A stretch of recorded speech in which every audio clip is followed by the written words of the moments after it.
I'll turn it over to Eric for an update.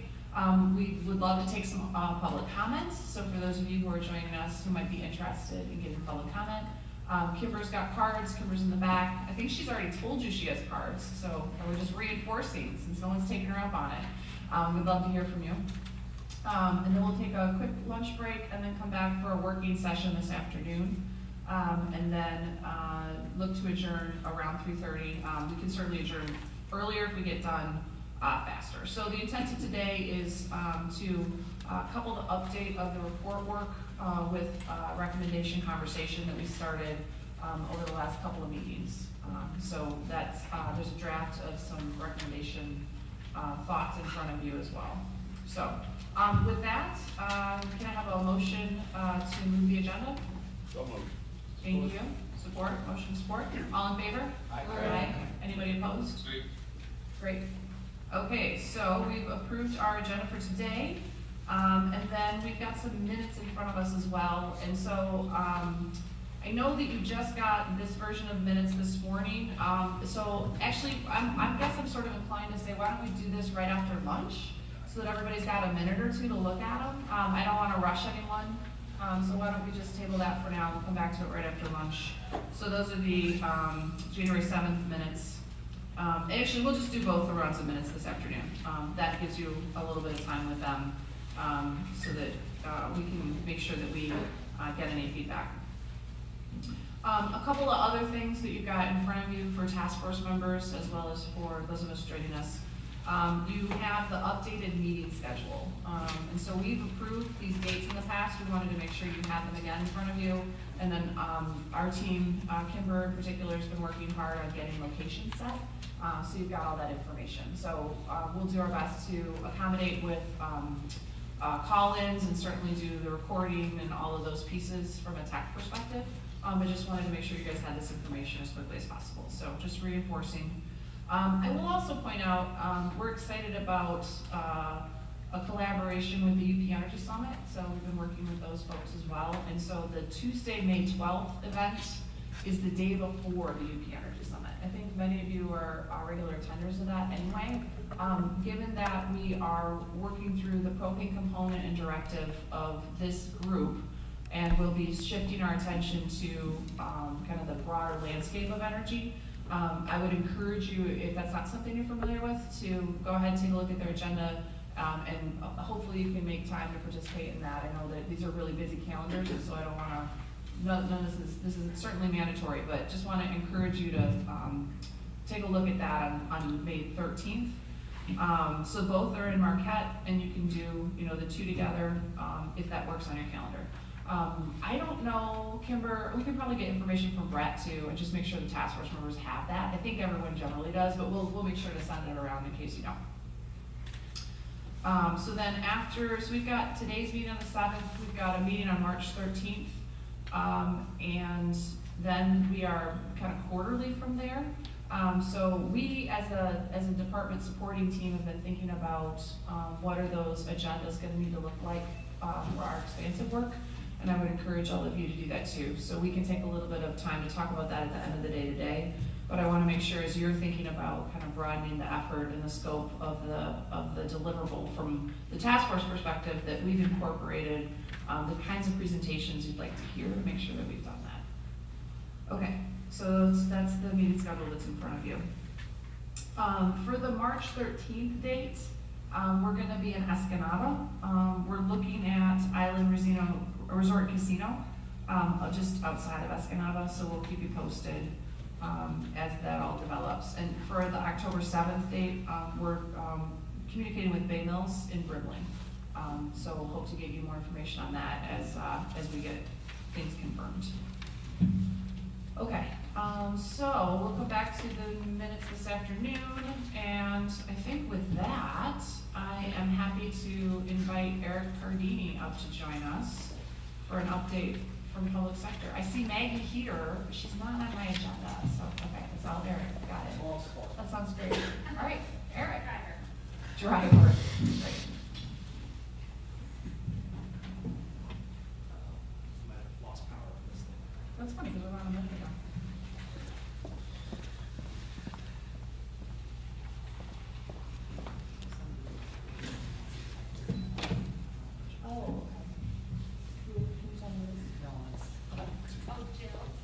Yeah, so Jill Steiner from PSC is on the line.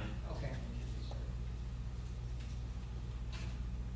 Do you need help, Tanya? No, Is that all right? I just didn't know. Okay, I appreciate that.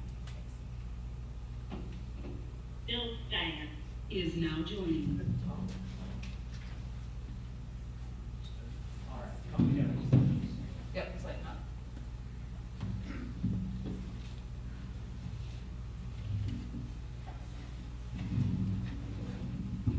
All right, thanks. Thank you, Director Clark.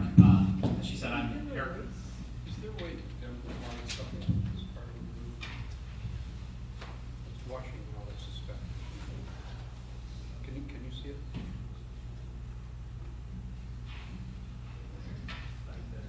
A little bit better. There you go.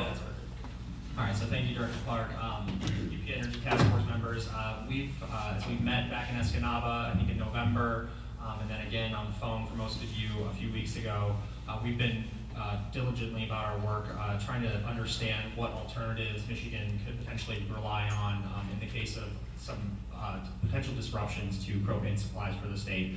So what I have today is a presentation of preliminary results from our review and from our modeling to be able to sort of put before you the sort of portfolio of options and potential costs of resources that Michigan could consider.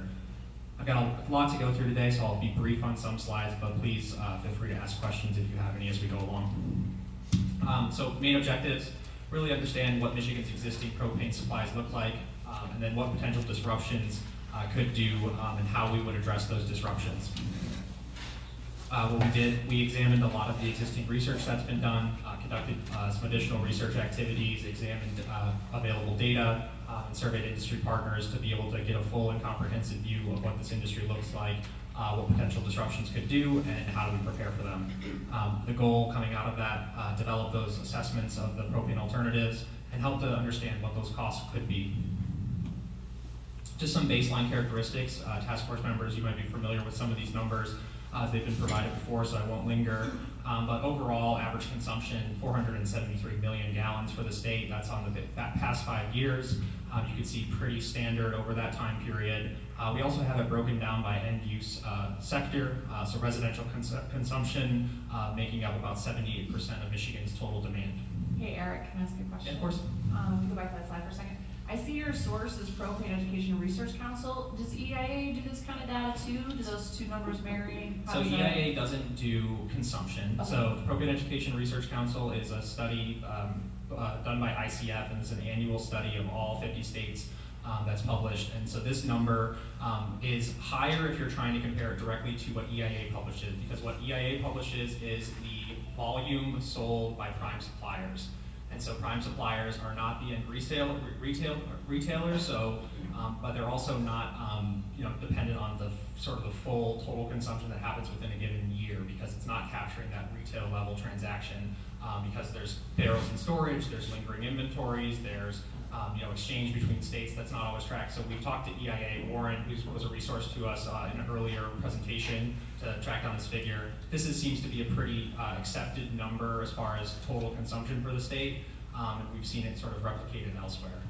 And also when you do a separate calculation, so we look at this, the way I think the MPSC presented this number in their presentation back in August, was to look at the total number of households in Michigan, and then the average consumption per household, and you get a number that is roughly equivalent to the residential portion of the consumption that's in the Propane Education and Resource Council report. Okay, thanks. So breaking this down to Lower Peninsula, Upper Peninsula. Lower Peninsula is 93% of statewide overall consumption, and 7% of the Upper Peninsula, and as I said, around 78% of consumption is in the residential sector. So this map will look familiar. Sorry, I'm gonna be that person Let's do today. it. Let's just dive in. Okay, so you said Lower Peninsula is 93%, Upper Peninsula is 7%, and residential is 78% of consumption, but that still doesn't show us residential UPERS, Yeah, right? so residential UPERS, if you look here on the second part of the bar graph, Okay. I've got broken out by consumption by end-use sector by the peninsulas. And actually the number... So it's that green one, UP residential. Yeah, UP residential. And I actually have, so the number of UP households that are using propane, 22,568. Yep. That's the number you see from ACS. Yep. And that's approximately 18%, or sorry, 18.2% of Upper Peninsula households, and that's for primary space heating. Got that number engraved on my brain. Yeah. Those of you, yep.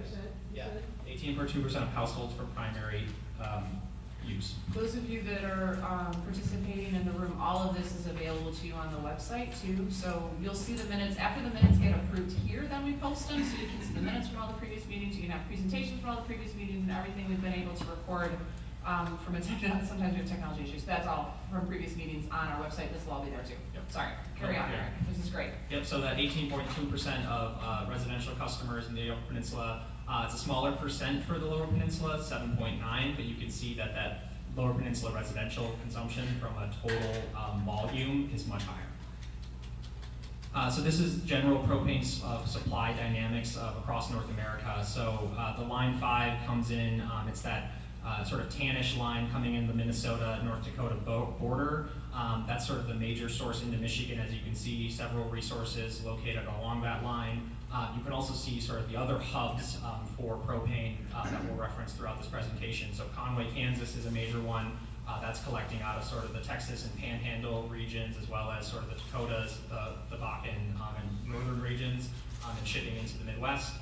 You also see the sort of Mont Belvieu, which is the main hub for North American propane, collecting out of Texas. There's actually some north-south interchange between Conway and Mont Belvieu, and then Mont Belvieu is shipping into sort of the southeast, the upper Midwest, and the East Coast. There's also one additional sort of supply pipeline that doesn't show up on here, and that's because it is a natural gas, it is a rich natural gas pipeline that comes out of the North Dakota region. It is called the Alliance Pipeline. It connects directly to a terminal that is a fractionating facility that produces propane in the Illinois area south of Chicago. So it doesn't make it on EIA's hydrocarbon gas liquids map, but it is, we do recognize it when we look at sources. So this is the overview of the primary sources for Michigan supply. We have broken this up by the Upper Peninsula and the Lower Peninsula, and we'll talk to sort of the amounts that these sources contribute when we get to the scenarios. But Rapid River, obviously a major one. The Superior, Wisconsin facility, which is at the end point of line 1 and the beginning of line 5. And then there's direct rail supply from Western Canada. On a storage perspective, the UP has the Kinchlow storage facility on the far eastern side of the peninsula. From the Lower Peninsula side, Sarnia, Ontario represents a significant amount of production that is used in UP or Lower Peninsula consumption. We have a Kalkaska gas plant located in the northern lower, Marathon Detroit refineries production, several very large storage facilities, Marysville, St. Clair, and then Alto is on the west side of the state. We also have some propane supply coming from neighboring states, so refineries in the Illinois, Indiana, Ohio region, as well as other propane producers and terminals within the region. Eric, go ahead. So we lump Rapid River in at the production, and it is a storage facility. So the next slide will actually give you sort of an all-in storage number for the state, and Rapid River's storage capacity is included in there. Are we doing questions from the audience yet? No, sorry. Sorry. All right, so on that storage side of things, yeah, so Rapid River does have production capacity and storage capacity, where the other storage ones we listed are strictly storage. So this is an MPSC number, which is the sort of the total major underground and above ground storage. All that said, Michigan has significant propane storage capacity. The bar graph, which is a little bit of an eye test at this size, the yellow is Michigan. So you can see Michigan makes up a significant amount of sort of that general Midwest propane stocks and storage. And that's largely due to the size of the underground terminal storage we have in Southeast Michigan. Overall, as a percent of total PADD 2, which PADD 2 is sort of the expansive region from sort of what we consider the Midwest as well as some of the plains, we're roughly 21% of that total storage capacity, total storage utilization. The capacity we're even higher, but this is the utilization rate over time. So roughly 585 million gallons of just these major storage sources. And then we've also done some work to define the other propane storage tanks, which are not necessarily included in this, as they're the tanks that are owned by individual retailers. So the state of Michigan requires tracking of any liquefied petroleum gas above ground tank that's larger than 2,000 gallons. So we have an inventory of that and a breakdown that shows our best estimate of how much of those LPG tanks is actually for propane. So we do see this overall number grow, and then we've got a calculation that looks at the customer level storage capacity as well. All right, so that's sort of the general picture of supply in the state. Moving on, so our last discussion we focused on how do we refine our approach to make sure we're looking at the right issues to solve here. So we spent some time developing different scenarios. So these are sort of the scenarios where Michigan would have to make up some portion of propane supply, and how would we go about that. So 3 scenarios we looked at. The first was a supply disruption on Enbridge's Lakehead system between Edmonton, Alberta to Superior, Wisconsin, which ultimately impacts flow to Line 5. Scenario 2, disruption on Enbridge Line 5 from Superior, Wisconsin to Sarnia, Ontario. And finally, a scenario that looks at sort of a weather-related supply disruption or sort of increase in demand based on sort of a confluence of seasonal heating needs or grain drying needs across the Midwest and neighboring states. We'll dive into each one of those. So just sort of that picture, so you can have it in your head. Edmonton, sort of at the far northwest corner of this map, and then follow that line 1, which is the sort of gray line into Superior, Wisconsin. This is similar to the Line 5 pipeline in that it presents NGLs in addition to light crude, so it's a batch pipeline system. The estimates range from the amount of propane Michigan consumes that originates on Line 1. It's for anywhere from 34 to up to 55% of Michigan's propane ultimately comes from that Line 1. So along that route, we see a potential disruption impacting both the Rapid River and Superior facilities, which would collectively provide, by some estimates, up to 90% of propane supply in the Upper Peninsula. And then the Lower Peninsula would also see impacts of its propane supplies. And you see I've got that asterisk there because once you get a propane barrel or gallon into the state, it's hard to know exactly what end-use consumer that it goes to. We've got some competing estimates, so we're providing this range. And so this is sort of we're working to refine that, but as of today, sort of within that range, and even at that 34%, we'll talk about the size of what that looks like, as far as a gap to make up, and it's not insignificant. Eric? Hey, yeah. Sorry. Go ahead. I was just going to say, let's spend a second on this. I thought I read somewhere where Enbridge had replaced or was in the process of replacing Line 1 all the way from Edmonton to the U.S. border. Is that all new pipeline now, or is that in the process of being upgraded? So this is not something we looked at really directly in this evaluation. My understanding is that there have been investments as Line 1 has been upgraded over time. I do not know the full completion as far as those infrastructure investments. However, from our conversation with Enbridge and the filing of their recent tariffs, which sort of is an annual thing, it's in full operation or operating at the capacity that we've expected it to as far as deliveries to Michigan.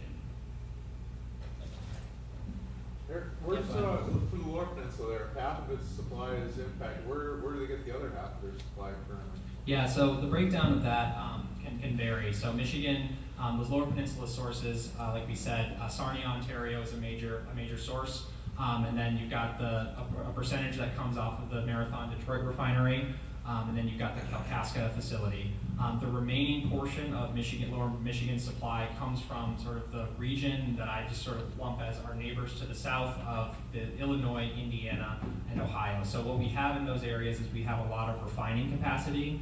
So you've got several large refineries in the Chicago area, and I have an estimate. I don't think it's in this slide. It's actually in one of our other our model build out. But if you take sort of the rated capacity of petroleum refineries, you get a certain proportion of that can be propane that's sold off as a separate commodity. And so you do see, based on the size of the refineries in those markets, propane supply. You also see the Sable facility, which is one of the largest propane processing facilities outside of Chicago, that can potentially serve Michigan customers. But then you also have these interim supply points, which come from these pipelines that we referenced. So either they're coming out of Conway, they're coming out of Mont Belvieu, and they're reaching into sort of a regional, into the region. And Michigan Lower Peninsula drivers are able to, or retailers are able to access those barrels.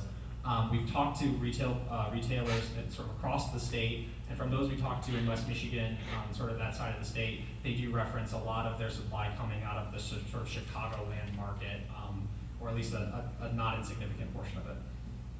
Okay, but any propane coming out of a refinery is probably limited if it's more or less a byproduct of the refining process. Yeah, so it is a byproduct, but I think the estimate we've seen is that Marathon Detroit can be up to 2.5% to 3% of Michigan's total supply. So because the facilities are so large, even as a byproduct at a small percent of their overall production, you are still seeing it as a significant contributor. And so if you think of the total capacity with refiners in the region, you can start to see that be a not insignificant boost of propane. But the Marathon's sourced off of line 5, isn't it? So Marathon gets some out of line 5, but predominantly for our conversation with Marathon and our analysis, they're drawing off of the other Enbridge line into Michigan, which is the 6B78. So that's the one that comes down through Wisconsin, up around Chicago, and is a heavy crude line and delivers to the Detroit refinery. Marathon told us that they would be impacted by line 5, but the amount of barrels that are delivered to them via the other Enbridge line, shows that they have significant portion of the supply coming from there. But yes, there are potential impacts to refinery markets as well. And then there's storage on the southwest corner of the state too, right? And so we've got the southeast storage, but we also have the kind of western side. So the western side is predominantly the Alto facility, which is a Plains facility just outside of Grand Rapids, and there is storage there. It is not the same magnitude that you see in the southeast Michigan in the caverns, because it is tank storage versus. Oh, it is Alto's tank I storage? believe it's tank storage. I can check that. Yeah, I think it's mostly above ground. All right, I didn't realize that. It's not a caverns? Is it cavern?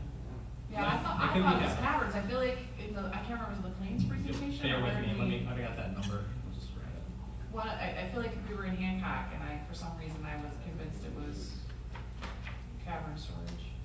So it looks like, yeah, some underground and some above ground. So yeah, so there is it's not as insignificant as I made it out to be. I'm sorry for that, but it is. If you look at, I'm comparing it to that Marysville number, which is sort of 3 million gallons. Yeah. So then when you look at 55, sorry, that's, yeah. Yeah, okay. All right. So yeah, so that's generally the supply picture as much as we can fit it together. We've tried to talk to people in the wholesaler business, which are incredibly tight-lipped about where their gallons go and who's buying them. We are talking to some others who sort of are on the periphery of the wholesale, and they're consultants in the wholesaling process, and they're able to help us sort of get to a better sort of gut check, because really the numbers that we have now, Enbridge has published a number which is based on the amount of product that they ship, and then the tracking of those shipments that end up in Sarnia, and the pipeline transport between Sarnia and the St. Clair and Marysville caverns. So basically what you have is once the NGLs get to Sarnia, they're fracked into propane. They are then piped into long-term storage. But there is storage on the Canadian side, but there is also major storage in Michigan at Marysville and St. Clair. And there's a pipeline that goes, the SDS system they call it, that goes between the two.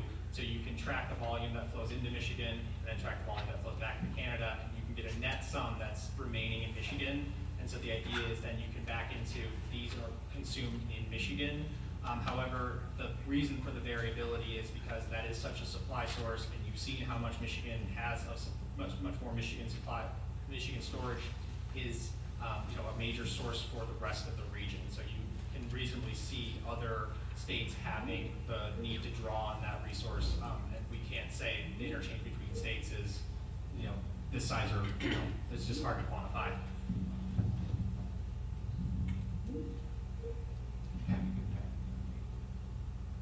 All right, so from the scenario 2 side, this is a similar scenario to the line 1 outage that we were referencing. However, in this case, we're looking at the propane, or the NGLs continuing to flow to Superior, and it simply being a line 5 outage that would affect the Rapid River and Sarnia facilities. So given that it's a slightly different configuration, you have somewhat different supply impacts, so slightly smaller on the Upper Peninsula side, still 65% of UP propane from Rapid River, and still that roughly half of propane for the Lower Peninsula customers based on the Sarnia disruption.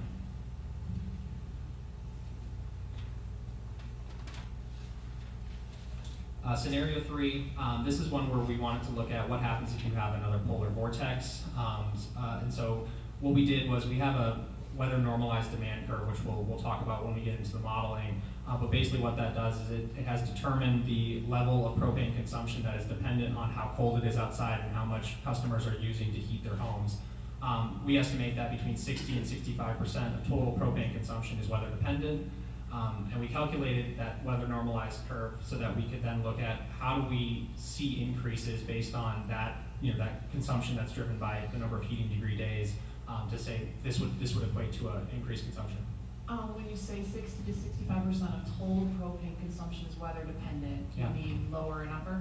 Lower and upper. So the next slide, I'll show you there's a little bit of a variation because when you break down the regional perspective that you can get on heating degree days, basically they say Michigan has, NOAA says there's 7 different regions or 5 different regions, one of the 2. And the UP's in 2 regions and the Lower Peninsula's in 3 or 5. And you see the Eastern UP region, the Western UP region consistently having much higher heating degree days, as you can all attest to if you spend some time up here. So there is variability. So of that 60 to 65%, that's a general range for the state of Michigan. But when we look at this scenario in depth, you'll see that this scenario where it's much colder impacts the UP harder than it does the Lower Peninsula. Okay. That makes sense, thank you. Yeah. So for some base level comparison, we grabbed NOAA data for heating degree days for 100 years, going back to 1919. We provided that sort of 100-year average as well as the average for the last 10 years. In that range, 2014 was actually the 7th coldest year on record in that 100-year period. That's the polar vortex that we talk a lot about in the propane industry. And so looking at that and comparing it to the 10-year average from 2010 to 2019, it was 15% more heating degree days. That's not a temperature comparison. Heating degree days has its own calculation based on a formula that just helps you get a sort of a really granular detail of the number of instances where temperature was below 60 degree days, hence needing to heat your home. So what we did for scenario 3 was we said, okay, 15.3% was a really cold year. Let's dial it up just a little bit. We said let's start at 20%. What does 20% look like? So you can see the heating degree days. There's some very significant increases based on the average experience. Okay, so you can tell me to go jump in the lake, but That's when we it. talk about heating degree days, Yeah. are we talking about a 24-hour chunk? Are we talking about, is it like averaged out by hour? Like how does So that? I believe it's calculated Those are on. going to be different Yeah. impacts, right? Yes, I believe it's calculated on the hour. So the month, I provided a monthly breakdown here. And so I think the calculation is heating degree day is the difference between 60 degrees and the actual temperature for that hour, and then you add up all of that difference. So let's say if it's 30 degrees today, your heating degree day for this period would be 30 versus, it wouldn't be that it was, that one heating degree day because the day fell below 60, right? So you get the value difference, and then you add all that up to get to sort of the total heating degree day. That's great, because I'm just thinking about the difference between the polar vortex and the impact, that's going to throw numbers in one way, right, versus just general climate trends that we're seeing and just trying to understand how that would manifest itself in the data. So I actually did have that in mind as I looked at this, and it's not an analysis that I presented, but you do see that for the last 2 decades, that we have average Michigan heating degree data. They are the 2 warmest decades in the past 100 years as far as the lowest incidence of heating degree days. So that sort of bears out that it has generally been warmer, but then you have a year like 2014, which stands out even more when it's cold compared to warmer years versus, maybe that's a normalized trend. Yeah, okay, thank you. So this is just a comparison. So the yellow is our weather normalized curve for a monthly basis, and you can see very variable based on heating, which is why we've looked at the contribution of weather to it. And the gray bar shows you the percent increase that you could expect in a given month based on heating degree days of 20% more. Overall, 20% more heating degree days results in annual consumption of 10% more. And in the peak month of January, it results in a 14% monthly increase. And the UP LP breakdown, I think, is on one of the next slides. But You're anticipating my questions, Yeah. Eric. Yeah. I appreciate that. So before we go there, the sensitivity analysis, this is where we said, okay, these are our base scenarios, but for each of these scenarios, there's a few things that we want to see, and one of those is weather. So for scenarios 1 and 2, we are going to include in the modeling, okay, this is the baseline based on our weather normalized view of the system. What if it's colder? What if it's warmer? And so you'll see that that basically applies a similar factor to say, okay, if you've already lost the line 1 in scenario 1, and you're facing a gap of X, that gap is either multiplied or divided by this factor of increase or of consumption based on weather. So we'll see sort of 3 trend lines come out of each scenario that will apply the weather variability. Sorry, can you do that one more time, Yeah. just a little bit slower for Yeah, of my course. poor adult brain? So what you'll see is scenario 1 will say there is a supply disruption that equates to, let's say for the sake of it, it's 200 million gallons, right? That's within the range that I'll show you later. If we're saying, well, we'll apply the weather sensitivity, and so if we're saying a 10% increase in heating degree days to that 200 million, you could reasonably expect to see 220 million gallons of need, whereas in a normal weather scenario, you'd only see 200, and vice versa, you would see a subtraction where if it's a normally hot, you would have a lower overall need in that scenario. Just making sure. I'm a little slow, so if everyone else is good. I'm talking fast because I have a If half everyone hour, else but- is good, then we're okay. Just making sure. Similarly, sensitivity 2, so this is a demand reduction through conservation. So this is a long-term sensitivity that we're looking at. This is what if investment is made in reducing customer level consumption in Bill line with. Steiner is now exiting. What if demand is in line with, what if the reduction in demand is in line with experiences we've seen in natural gas efficiency programs where you can achieve an annual savings target of 1 to 1.5%. And so what that would do across all scenarios is, in the long run, you could stand to see a decline in the overall gap if that scenario persisted. And for scenario sensitivity 3, given the amount of storage Michigan has, and the number I provided was over 500 million gallons, and that's not including the customer level or the other sort of retailer tank storage level. What could be done to better optimize storage for the state so that in periods where you have a supply disruption, you have more daily supply available so you don't have to access a barrel that may be further afield and incurring additional cost to that. So the idea is that if you can have more of a base, and this is something we've seen already in practice based on experiences from 2014, 2013 polar vortex, was a very dedicated effort to expand storage. Wisconsin's effort was to expand rail and storage. The survey the MPSC did for the statewide energy assessment of propane retailers in the state shows that I think it was something over 60% of retailers surveyed had added additional storage capacity to deal with this kind of event where you don't want to run short on supply while everyone else is, knowing that these are conditions that would affect the region and the industry at large. When you did that sensitivity 3, do you see any differentiation between where the storage is, or is that's probably too granular, right? So it's a little too granular. What we were able to break down is the storage level from the customer and we'll say retailer level for Lower Peninsula and Upper Peninsula. So we do have some sense of where you might deploy that. This sort of goes into the modeling, which I'll describe in detail next, which is we picked 5 different supply points to look at for the state. So not treating the state as a single entry point, because knowing that service to the eastern UP is far different than service to southwest Michigan, right? So we look at where the storage can be deployed as a contributing factor of reducing the need during these hard-hit months to go out and buy product. And so that's something that is looked at on the long term, but also looked at on a monthly basis, because storage capacity in July acts a lot different than storage capacity in, say, February. So July is generally the fill season. Everyone's on the mode of adding it in. Also, demand is incredibly low.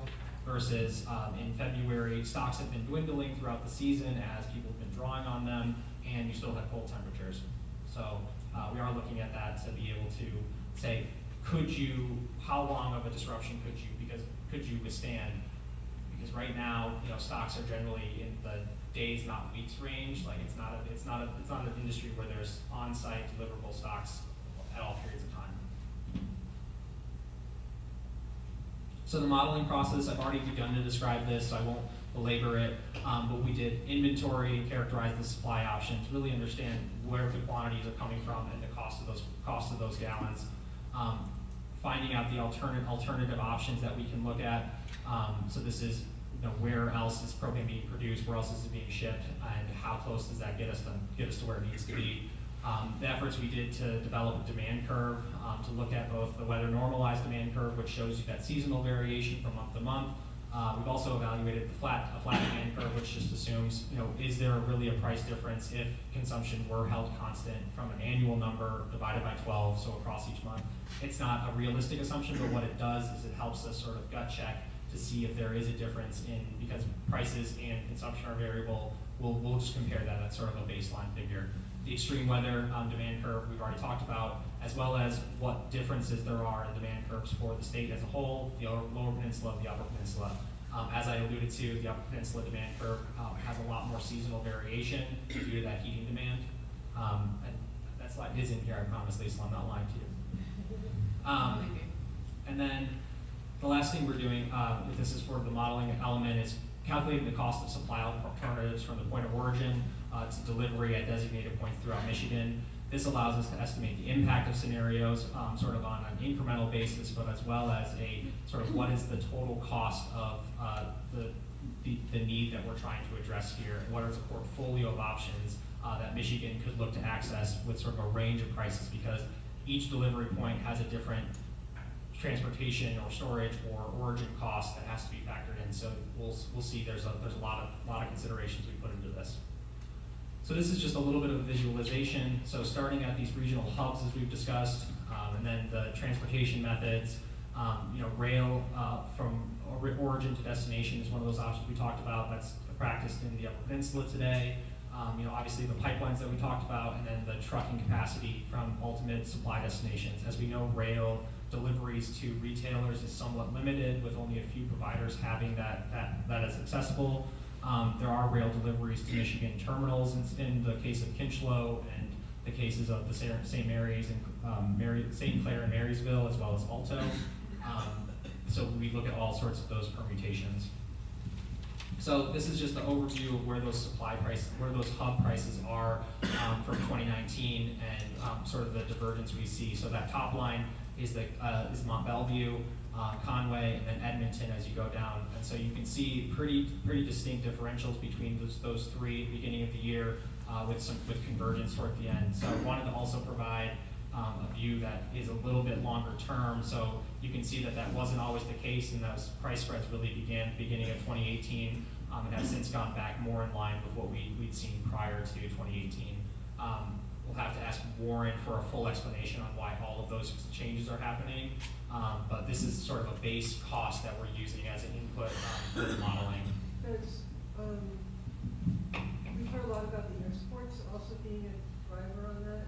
Is that part of Warren needing to explain, or can you? So I can speak to that as far as Edmonton goes. So Edmonton had historically you wouldn't have seen the convergence of Edmonton with the other two supply points, because Edmonton for a long period of time only had access to markets in sort of the movement from west into the eastern, sort of Canada, into the Midwest. With the advent of rail terminals on the British Columbia coast, there are now greater opportunities for export to premium markets in the Pacific, and they've always been accessing markets in the Atlantic. But now with sort of that ability of different markets in which to sell propane, you're seeing Edmonton increase or come to closer parity. They're not as much of a price taker as they once were. They're now able to set the price in some way. The convergence of Conway and Mont Belvieu, as I understand it, is the investments that were made. There's been some reversal of pipeline capacity that used to flow from south to north, so to Conway from Mont Belvieu, but with the advent of production in the Bakken and other regions, sort of in that northern part of the U.S. and the plains, You've seen Conway able to draw on more supply, where now it's looking for export markets to premium markets through an export terminal, which would be Mont Belvieu. So if you look at, for them, the closest way to get to an export terminal is south versus going all the way to the east coast, or there's mountains in the way. So that's sort of where you see the general supply dynamics, where Conway has now converged with Mont Belvieu, and you see Edmonton starting to. So what it starts to look like is it's truly a more sort of competitive and liquid market on the North American continent, because everyone has more access and outlets in the way they can ship to some of the premium markets. And this is hub price. Hub price, yeah. So this is the wholesale at these major hub points, and these are hubs because they're close to supply and they have a lot of production capacity, and in many cases, tons of storage. So just huge markets. So just to reiterate, these are the major supply alternatives we're looking at from a transportation side on the pipeline. I'll sort of highlight here. So Conway, Kansas into the Midwest. You've got the Mid-American pipeline that runs into both Minnesota, Wisconsin, and Illinois. You've got 1OK, which is coming out of Conway into Illinois. You've got Mont Belvieu, this black line that ships sort of up across the northern tip of Kentucky. This is the Enterprise TE product system, which ships propane into the area. And then you've got, as I said, the only one that's not on here comes basically, follow my cursor into the Chicago market, and is the Alliance terminating in Aux Sable. So there's really only a few pipeline points where you're either getting propane or propane raw material into the region.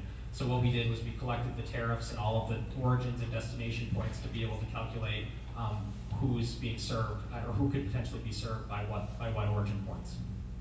The other part of that is we don't just have to look at pipelines, we can look more broadly at rail. So this is a map provided by EIA. So Michigan does have rail capacity. You've got Canadian National serving the entire Upper Peninsula, or at least a major trunk line through. And then you've got 3 different Class 1 suppliers in the Lower Peninsula. Questions about the use or reliability of rail, I think, as Warren pointed out in his presentation, rail is generally declining as far as its contribution to total transportation, but that's because we've seen a lot of pipeline investment. Questions about rail continue to be reliability and price. As far as we've understood, at least capacity is not an issue with the number of cars that would be able to ship into the peninsula. It's just the cost associated with that. Yeah, I'm just going to take a second too and remind people, you received emails of public comment that we've received. So I'm seeing people nod, which means you looked at it. So there was a feral gas comment about rail shipment. So I just want to direct you guys back to that. And that tells everybody here that when you give us public comment, we read it. So, great. So these would be the rail terminals that access, that are across the country. And so what we did was really focus in on where in the region are these terminals that we could access. So this is kind of a messy chart, because this is all propane terminals, bulk storage propane terminals. We sort of selected the region as most of PAD 2 and sort of within generally a 500, 600 mile radius of the state. There's none in the UP? yeah, I'm confused by that. So you'll see on my next map, I add in, because we're talking about, I add in the Rapid River and the Kinchlow. Why doesn't they show up on that other? So technically, the terminology for bulk storage for petroleum terminal, they do not need it because they don't store enough quantity. Okay. The places on this map, you'll see many of them have dedicated NGL or propane, but there are smaller facilities which we just don't have the means of collecting. So this information, as I put it on here, is from a petroleum terminal encyclopedia, which is done by Opus, which is an industry group run by IHS that collects this data and publishes it for a fee. And this is the best we were able to find as far as the full terminals across the Midwest. But we're representing that the bulk terminals does have a cutoff as far as capacity, so we might miss. Thank you for improving it to actually be representative of us. I've got Michigan on this. Thank you. Yeah. The two, they like Sheboygan and Mackinac City, is that? Yeah, so I think those are Sheboygan and Alpena. Alpena is on the sunny side, but that, and the Alpena is presumably for the. These two here. So these are terminals that are generally barge serviced. They are not propane or natural gas terminals. So the question is, how do you get gasoline, diesel, all those things into into this market, you could drive it all the way up from Toledo or Detroit, or you could barge it from Green Bay. And so what ends up happening is you end up barging much of that from Green Bay. So there are petroleum product shipments on the Great Lakes. Those are finished products. So these are not necessarily propane No, terminals there? this is the next one for you. Okay. Yeah. So this is then what I did was through that they list, or many of them list what products they serve. So we did some sorting and we were able to find that basically 80 of those 400 plus on that previous had propane or MGL listed as a product served. And from this, we're able to identify, are they served by pipeline, are they served by truck, are they served by rail, and if so, how are we accessing what they have?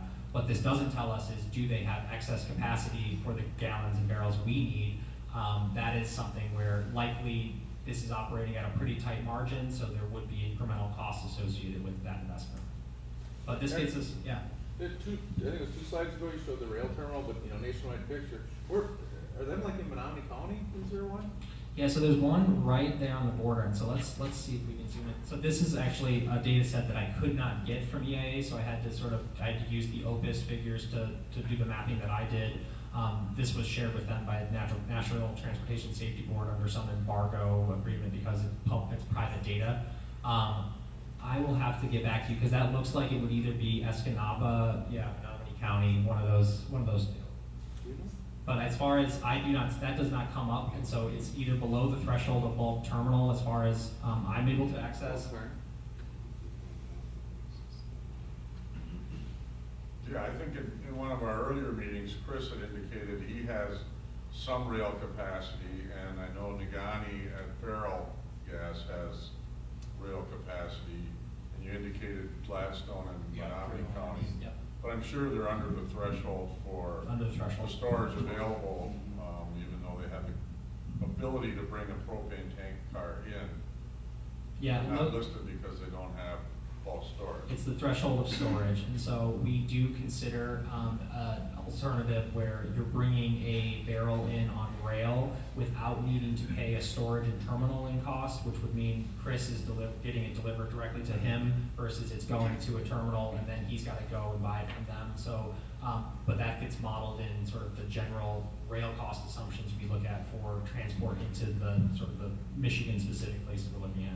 And you might get into this too, but there's also the issue of can the rail line move hazardous material, right? So, Yes. Okay. Yeah, Okay, so there. Yeah. Professor from Michigan Tech is actually helping us dig into that right now just to make sure, as far as capacity goes, as far as size requirements go, as far as just the general operational characteristics, we know that's all there. We know it's happening today, at least across that main through line of Canadian National and the UP, but the sort of the other tiers of transport in the UP, that's the remaining question. Great, thank you.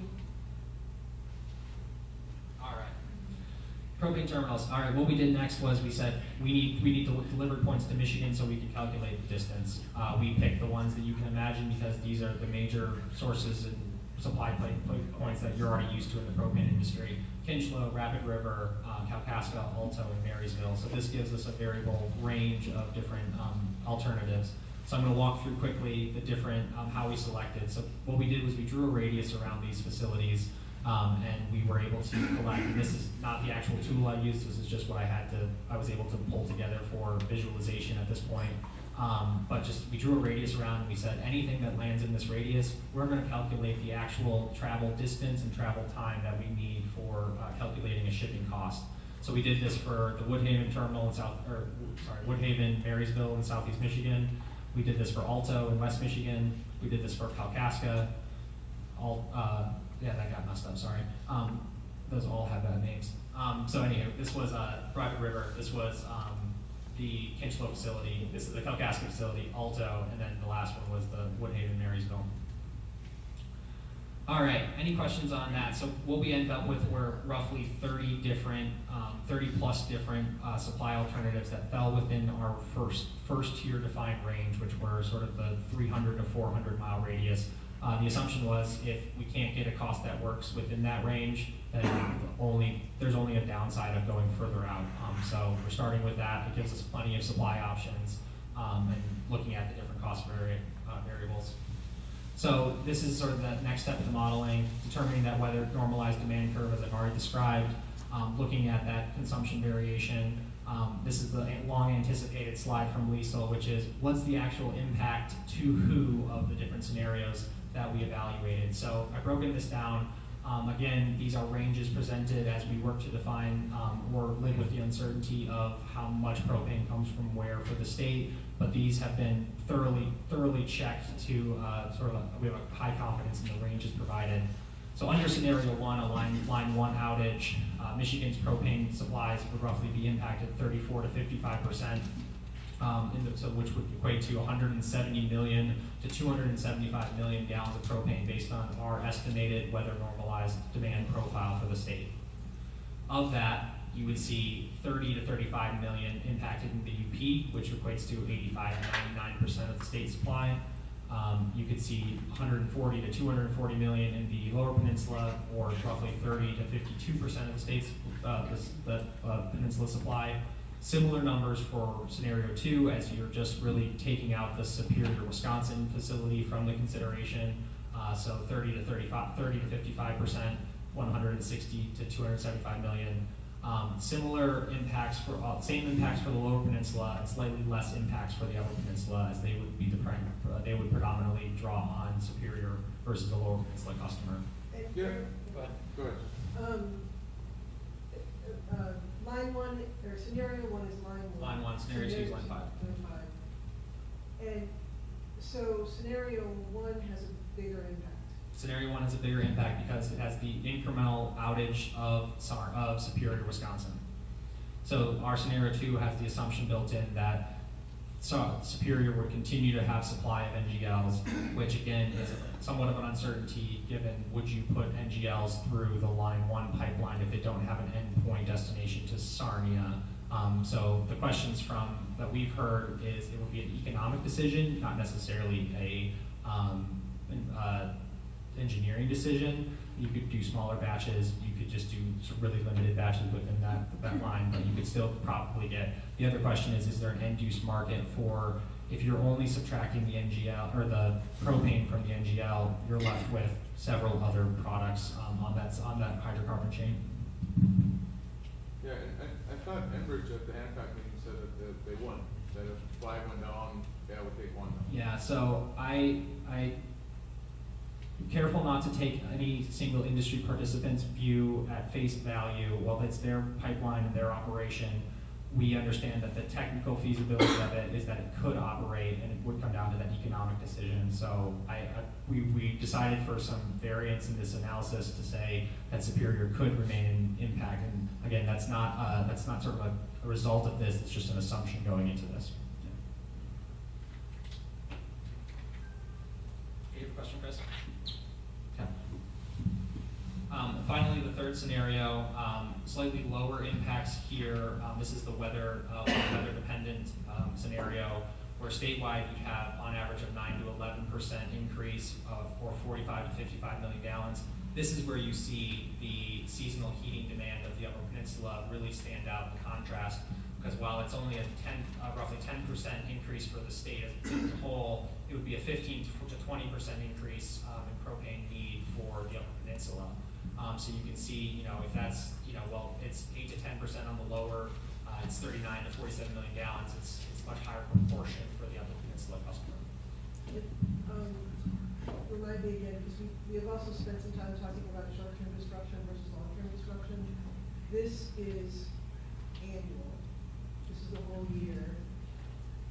And I'm trying to wrap my mind around what that means exactly. Yeah, and so we don't have that chart in here, but we have, so it would depend what month the disruption occurred in. So if you're looking at this is an annual figure, but if you go back to how we looked at the supply curve, most of the seasonal variation happens in the heating season, which is the month from October to really March. And so you would see that 6 to 8 million, more than 60% of it probably spread out across just those 5 or so months.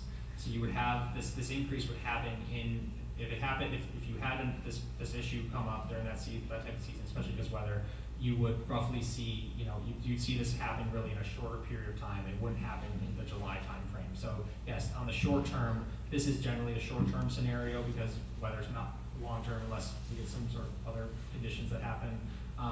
We look at this as, this would just be a short-term scenario where the other two have potential long-term and short-term and planned and unplanned considerations that will factor in. So while that is, that if you look at the Upper Peninsula number in the last scenario, 15-20% of the annual total. Could be 40% of the monthly. So by our modeling, if you look at the peak you would expect to see in a given month from an extreme weather scenario would be 15% more. And so if you're looking at the total consumption, and actually let's just go back to that slide.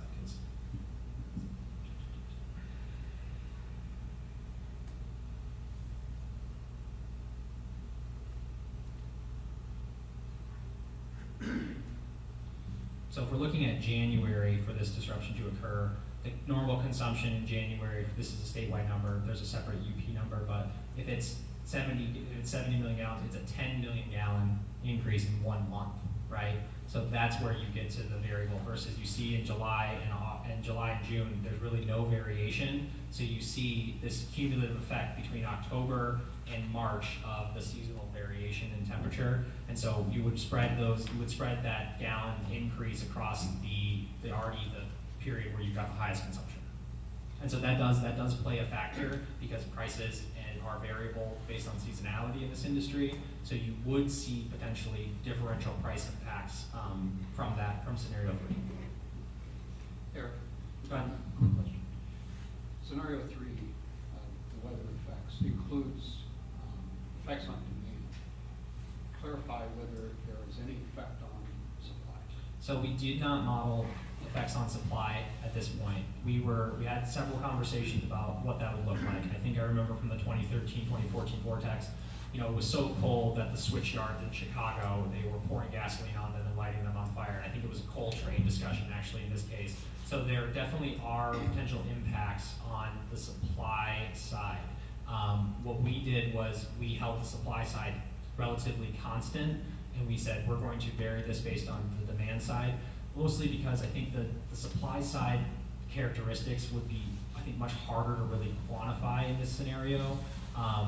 It could be a proportion of rail impacted, or I'd have to talk to an engineer about this, but maybe there's a efficiency rating of the extraction process based on the only quantitative element that I learned about the weather impacts on supply is if you're a refinery on a interruptible natural gas contract, which as a state we just witnessed a major natural gas issue last year, and you did see interruptible customers, which are the large users generally, have to go on that interruptible rate. If you're a refinery and you are on an interruptible rate and you do not have, and you don't have natural gas supply, you're still running likely because you're in a 24/7 market. What you do is you rely on the propane you're producing and have in storage to feed your own facility versus selling that to the average customer. So that is the one variable that I would say on the supply side that we would be truly able to quantify. But again, that would depend on the analysis of individual contracts for facilities, and then to be able to get their consumption figures. And so that it seemed like a step too far for this analysis. I think it is reasonable to consider there are supply side impacts, but to the extent I can quantify that, I can't today. Can I ask a little about scenario 1? The 99% got my attention. In essence, if line 1 goes down, then 100% of the UP propane, I don't understand. It's a significant amount. So the other near markets for UP propane would be that rail shipment directly from Western Canada, and we know that only 3 providers have rail capacity. You have the rail capacity that goes into Kinchlow. We aren't able to quantify the impact Kinchlow has on Michigan's Upper Peninsula. Anecdotally, we've heard that Kinchlow has not operated in a way that makes it a major player in UP supply, that it's not consistently relied on. It's nice to have, but it's not been really sort of fully utilized in the way sort of the industry participants we spoke to thought that it could be. So you do have other options, but you have a really sizable fractionator that produces roughly the equivalent of UP's total consumption smack dab in the middle of the state. So that's You mean, like, smack dab in the middle of UP, yeah, like right, yeah, sorry, not the state, but yeah, the UP. So it's really centrally located, largely for the Upper Peninsula. It produces roughly the right amount. It has variable production where you see it producing much higher in the winter months. It is completely utilized in the winter months. The questions around Superior's impact on the Upper Peninsula, you know, that's another facility where it's in a high propane demand marketplace. It's proximate to Michigan, but it is still, you know, for many Upper Peninsula providers, it is a haul to get there. So unless you're really in the far western Upper Peninsula, it's probably not your closest option. And then there is potential that other barrels are coming from a refinery. The refinery in Superior, not the propanizer, but the refinery in Superior is out of commission right now. There is some refining that happens in Green Bay, so you could see product come out of Green Bay. You could see additional access to terminals in the Wisconsin market, but predominantly when you look at just total output volume from Rapid River and Superior, you could reasonably say that almost 99% could be impacted. But I provided the range today because it is not, it's not entirely certain exactly that Rapid River is only serving Michigan customers, or that there's not other barrels being brought in right now. Is that a clear enough explanation? Okay. Yeah, it's a tough thing because we don't have full information, right? And so Yeah, you doing can't our best tell. to try to give, kind of direction and understanding, build ranges, help us kind of understand what the direction is, but based on kind of limited info. Is there a way to do a map with the different size of bubbles to show the impacts? Text-wise, like, it takes a little bit, I'm wondering. Yeah, so I think I've seen a similar map, but it's on like the disruption of like from the duration side. So I can think of something like that might get you to that where, or it's a shading something. Yeah. Well, I think you've probably noticed too, as Eric has mentioned a couple of times, they're still refining the modeling work too. The idea, we wanted to make sure that this group, the task force, had an opportunity to kind of see, what sort of direction we were seeing early in the numbers, but they are still working to refine data. So I think it's an important caveat that you've seen on like every slide too. So, but the graphical representation at the end will be important because it'll help us do a better job interpreting. And we've been sort of, in our conversations with public sector saying, let's focus on the data as the starting point, and then we'll figure out, how to make sure we've got the graphical component as well. Yeah, just trying to wrestle to the ground these numbers as close as I can get them, or I've given you my best estimate at this point, or as far as we can go. And I think some of these were coming to the point where tracking a barrel that's in Michigan to a Michigan ultimate consumer is challenging. So we have to look at the sort of consumption that surrounds it and its total production output, and that can establish a reasonable expectation that is being consumed within that range. Because the other thing we understand, basic economics, no one is going to drive to Rapid River if they have options available to them in sort of the Minnesota market, which is getting, like I said, the Conway, Kansas barrels, or South Wisconsin, which is really close to the Chicago market and really close to other terminus of pipelines that come in from major supply hubs. So you can kind of, one person we talked to says you can kind of break Michigan up into 3 segments and say, the western lower is getting generally from the Chicago market, the eastern lower is generally the Sarnia, maybe Toledo market, Detroit market, and then the UP is pretty centralized on Rapid River as a supply point. And to the extent that providers in the UP are able to diversify with the use of rail, that continues to be potentially a strong option, because I think one of the slides we saw from EIA shows the differential price between Rapid River and Edmonton through much of the time period they analyzed is roughly equal to the rail charge from Edmonton to the UP. So there is some cost competitiveness already, and that seems to be the only competitor generally to Rapid River as far as propane supply to the UP. And so a question I've had is, is Rapid River's price set at the marginal price of rail transport from Western Canada to the Upper Peninsula, which raises a few other questions that you could sort of go down with, but it is really the next best alternative. All right, numbers time.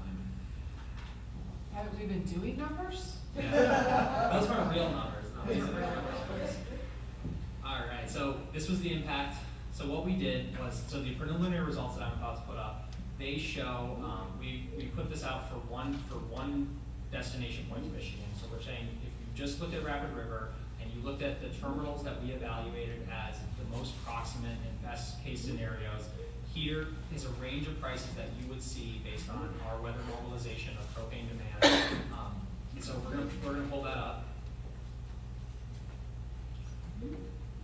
And so I've not labeled these for during the preliminary analysis because you would see, but I will provide some sort of general context. So these are all shipments of propane to Michigan on a cost per gallon basis based on the alternatives that we analyzed. And so this is why I've referenced a portfolio of options, because each one has a cost associated with it.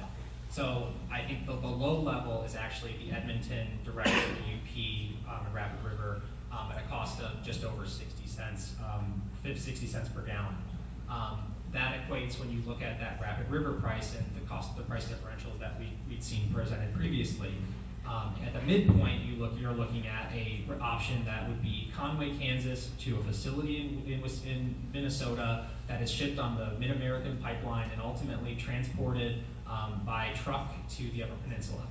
And on the high end, you're looking at a shipment from Mont Belvieu to an Ohio facility that would need to be transported by truck to Rapid River. So what you can see based on sort of just those three examples that I'll highlight is that the closer you can get it generally via pipeline, the better off you'll be, because the incremental last mile cost of the trucking or rail seems to be a determining factor in the price that's paid. Obviously, rail tariffs or pipeline tariffs are variable, and so the further it has to go on a pipeline, the higher the tariff. But we're seeing from this initial data that you've got options that, and I'll put up this next, Douglas, while you ask your question. So these are spot prices for Rapid River from 2018 and 2019 as a comparison. So you see options in line with 2019 prices, you see options well above 2019 prices. This is a portfolio of options that you could reasonably expect to draw on. Eric, I'd just like to clarify. Each bar represents one, shall we say, transshipment point and the best transportation alternative from there, or are there multiple transportation options for a single supply point?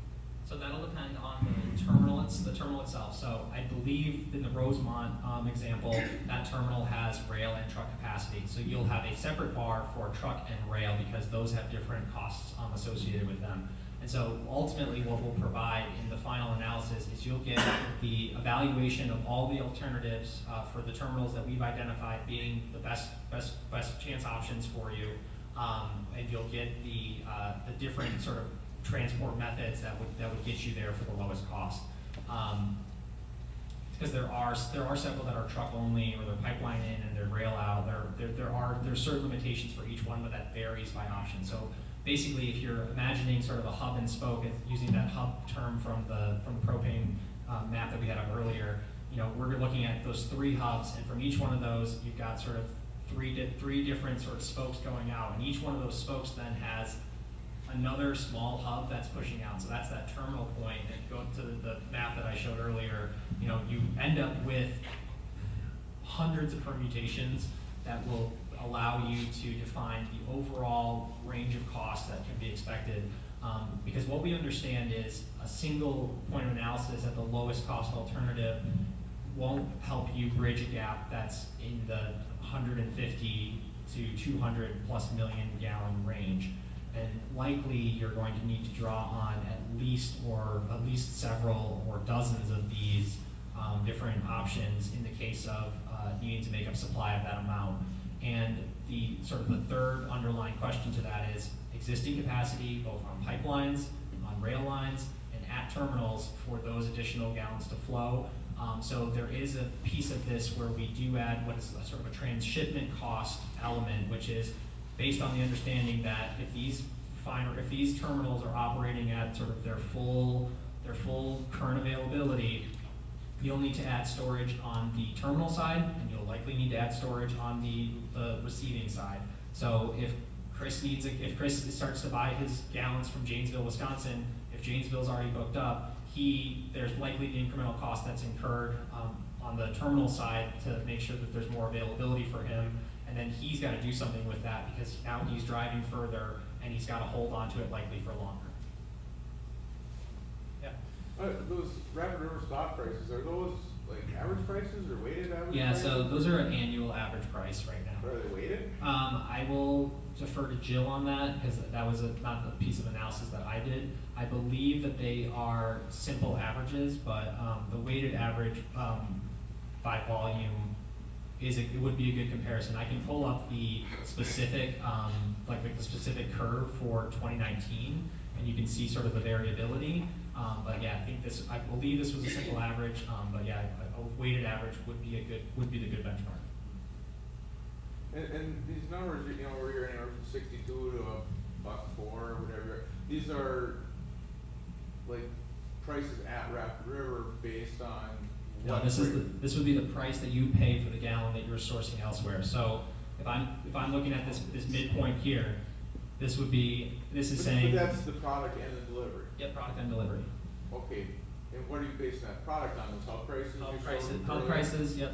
So Okay. hub price plus the shipment cost to the terminal, whatever terminal and storage costs are provided there, and then the ultimate transportation cost.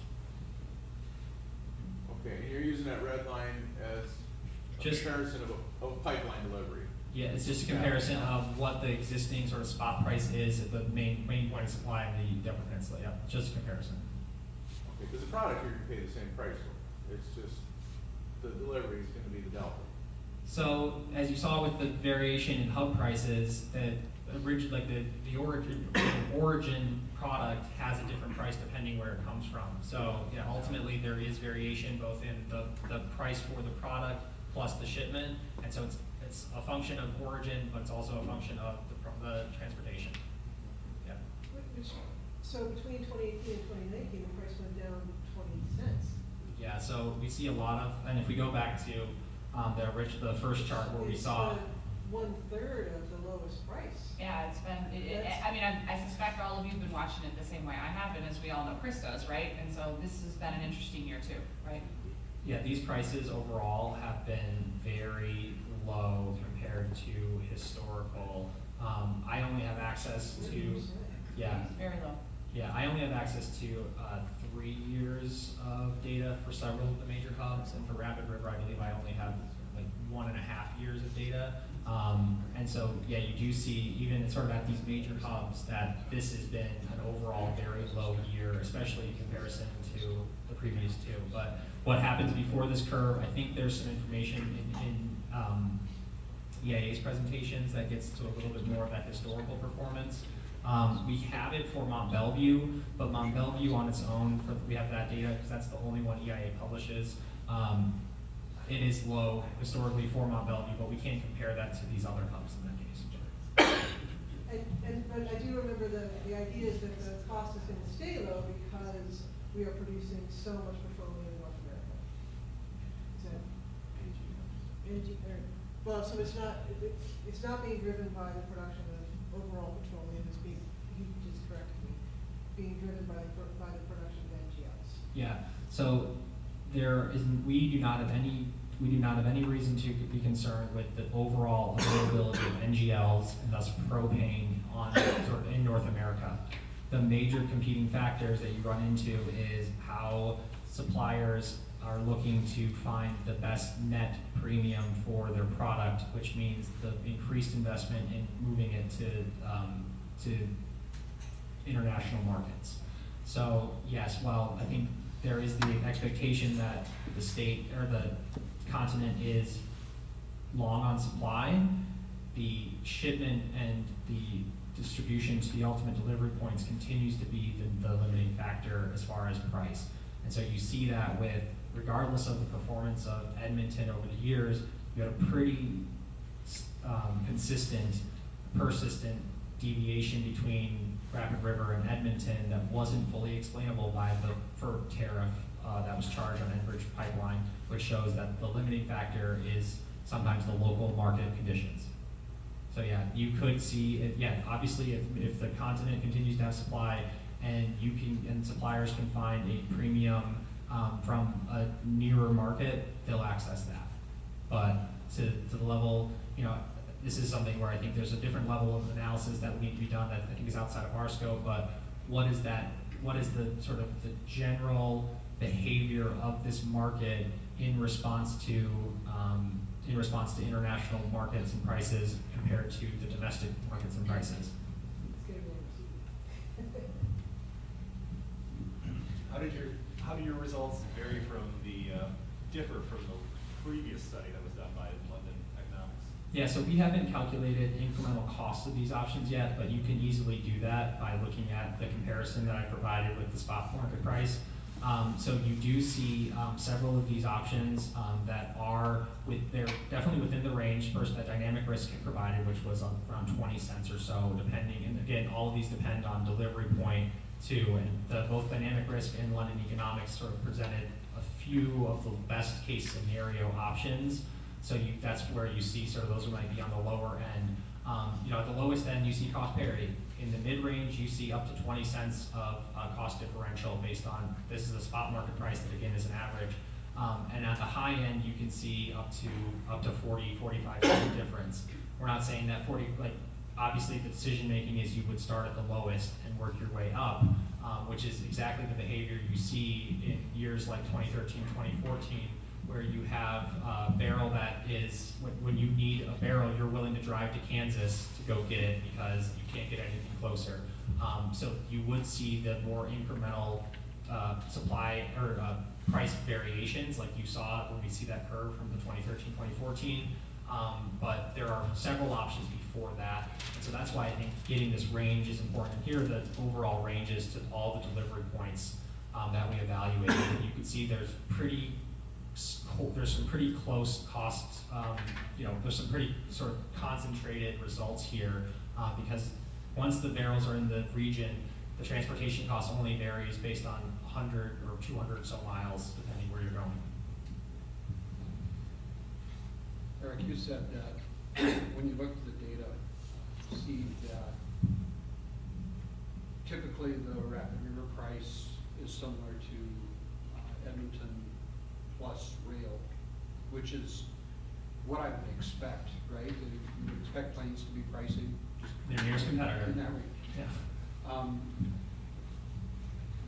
Not necessarily today, but in the report, I would like to see you include an annual integration of that difference. In effect, what's the rent that accrues to that price differential? Yeah, I think what we're hoping to do is provide the total resource cost portfolio of what you would need, and I think that's sort of getting at what is that total incremental cost? Because once you're looking at this right now, it's a gallon basis. We're talking millions of gallons, so I think thank you, Douglas. I'm making eyes at Kimber because I'm thinking about what time it is. Sorry. And no, I think this is a really good conversation, but Kimber, did you get any cards? Okay. So we'll do some public comment. I mean, if you're interested, give Kimber a card. We'll take a couple in other spots where we can do public comment, but I just want to make sure that I don't want anybody to be unable to give comment when they wanted to. How much more do you have? I just have one slide. One more slide. Okay, and we might want Eric to join us after lunch too. It might be good to take a break and digest this and food, and then if this is part of our discussion for the afternoon. So, okay, but carry on. Yeah. So what we did is, we have similar charts that show that overall differentials. But we wanted just to provide that range today. So the supply options to Rapid River we evaluated 65 cents to $1.50 or $1.05. Similar for Alto. Or Kalkaska, slightly higher lower end and slightly lower higher end. Kinchlow, you see basically all the Kinchlow options end up having to transverse Rapid River first, so you see a little bit of incremental cost there. And then Marysville being the one with the lowest range and the lowest high end cost. For comparison's sake, that's Sarnia. The Sarnia average price for 2019 was 72, Sarnia range of prices on a monthly basis for 2019 were 72 cents to 78 cents. And Rapid River, that range of 2019 prices was 64 cents to 71 cents. So you can see based on just those comparisons that there are other options of parity. The next question is how much can you rely on each one of those? So that's the next effort for our team. We continue to refine some of those assumptions as I talked about today. There's more numbers that we would really like to just press into the ground. We've got some transportation cost calculations we're trying to refine. This again continues to be part of our effort to talk to Canadian National to help understand their shipment cost methodology and make sure that what we have as far as our benchmarks are reasonable. I've engaged some a professor from Michigan Tech who is gracious enough to help me work on this, who works in the rail industry, just to make sure that we're not putting something out there that doesn't pass muster. You know, we still have more matching to do, so there's more possible scenarios based on all the data we've collected. So as we continue to match the data points, delivery points, and supply options, we'll get a broader picture of supply options and potential costs. We'll do some analysis to assess the risks, which is getting into the discussion of, you know, is there existing capacity on pipelines, or are they fully subscribed or on allocations? Because we sense that those are generally operating very close to their margins for operating capacity. So those are the types of things we'll include. That'll be a little bit more qualitative and included in the final report versus something that we can explicitly model. We'll calculate the all-in costs for the scenarios. And then we'll estimate the impacts and changes in supply on that retail price and demand. So you'll get a sort of full understanding of the Michigan supply chain picture in hopes that it helps you and helps the state as it goes along with decision making. So that's all for me.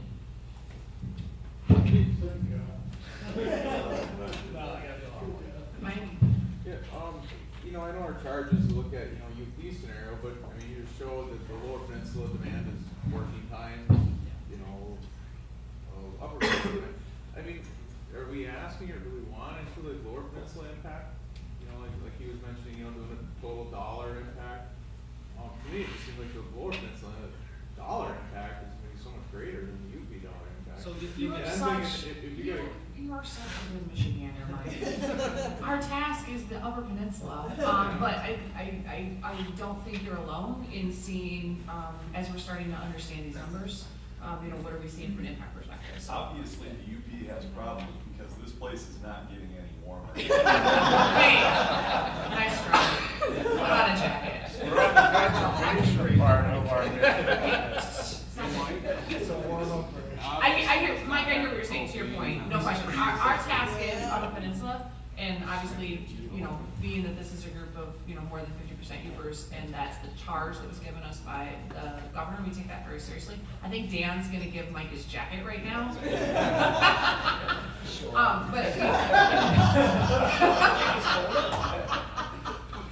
Your point's well taken. And Lisa, if I may, I don't know, maybe.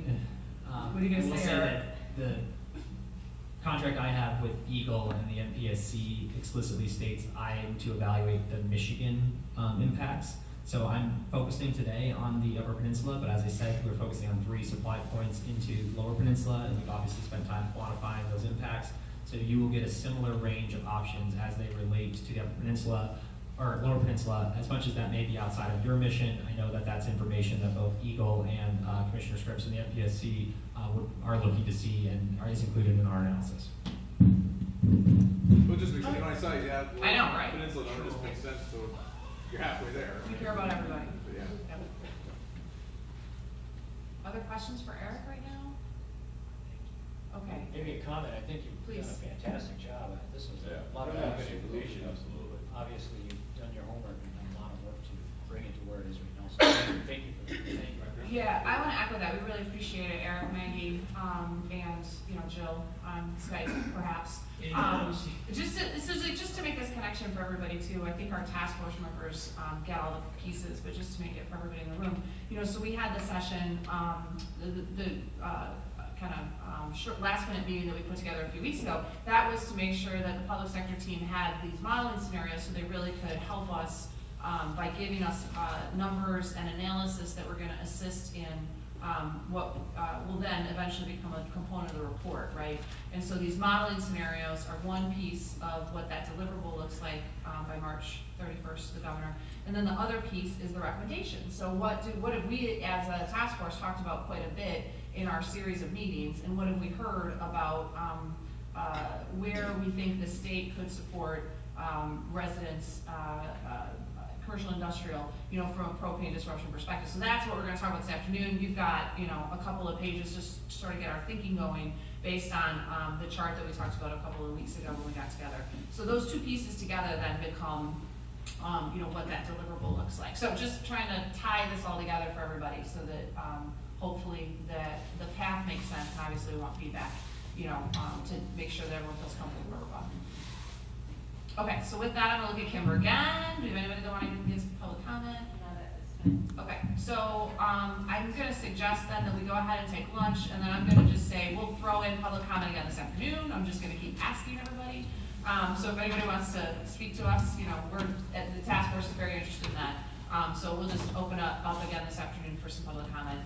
And then I also want to reiterate, michigan.gov/UP Energy Task Force is the website. You can find the previous presentations, you can find previous agendas, you can find previous recordings, and then all of this will go there as well. So I just want to, we take public comment there, there's an email address, so just want to make sure that we've given all those opportunities to folks.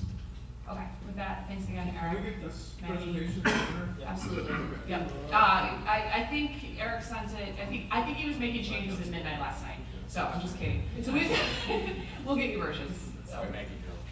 Well, Maggie drove, yeah. Okay, great. With that, we'll take a quick break then, and we'll be back here at 1.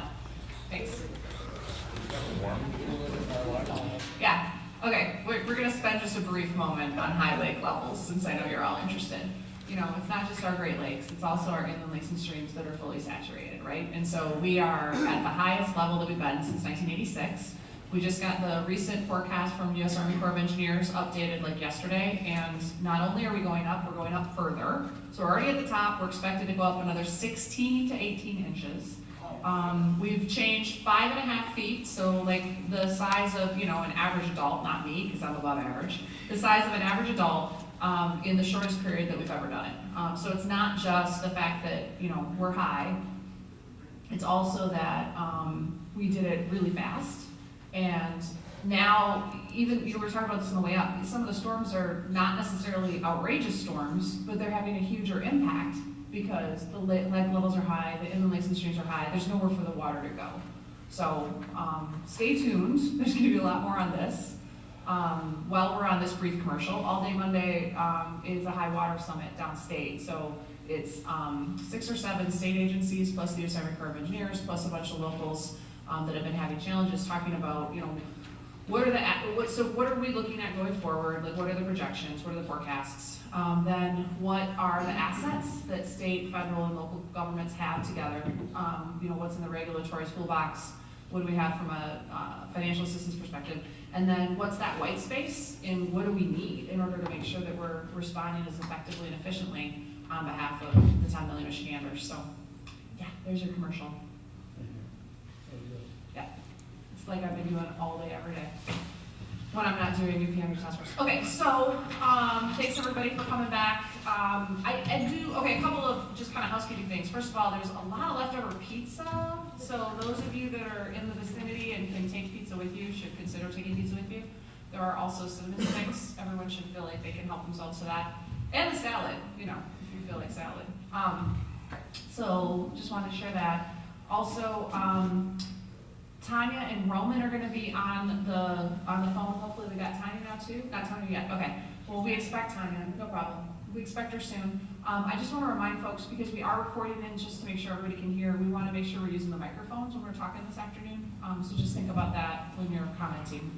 And then what I'd like us to do for the afternoon is talk through the recommendations discussion document that you've got.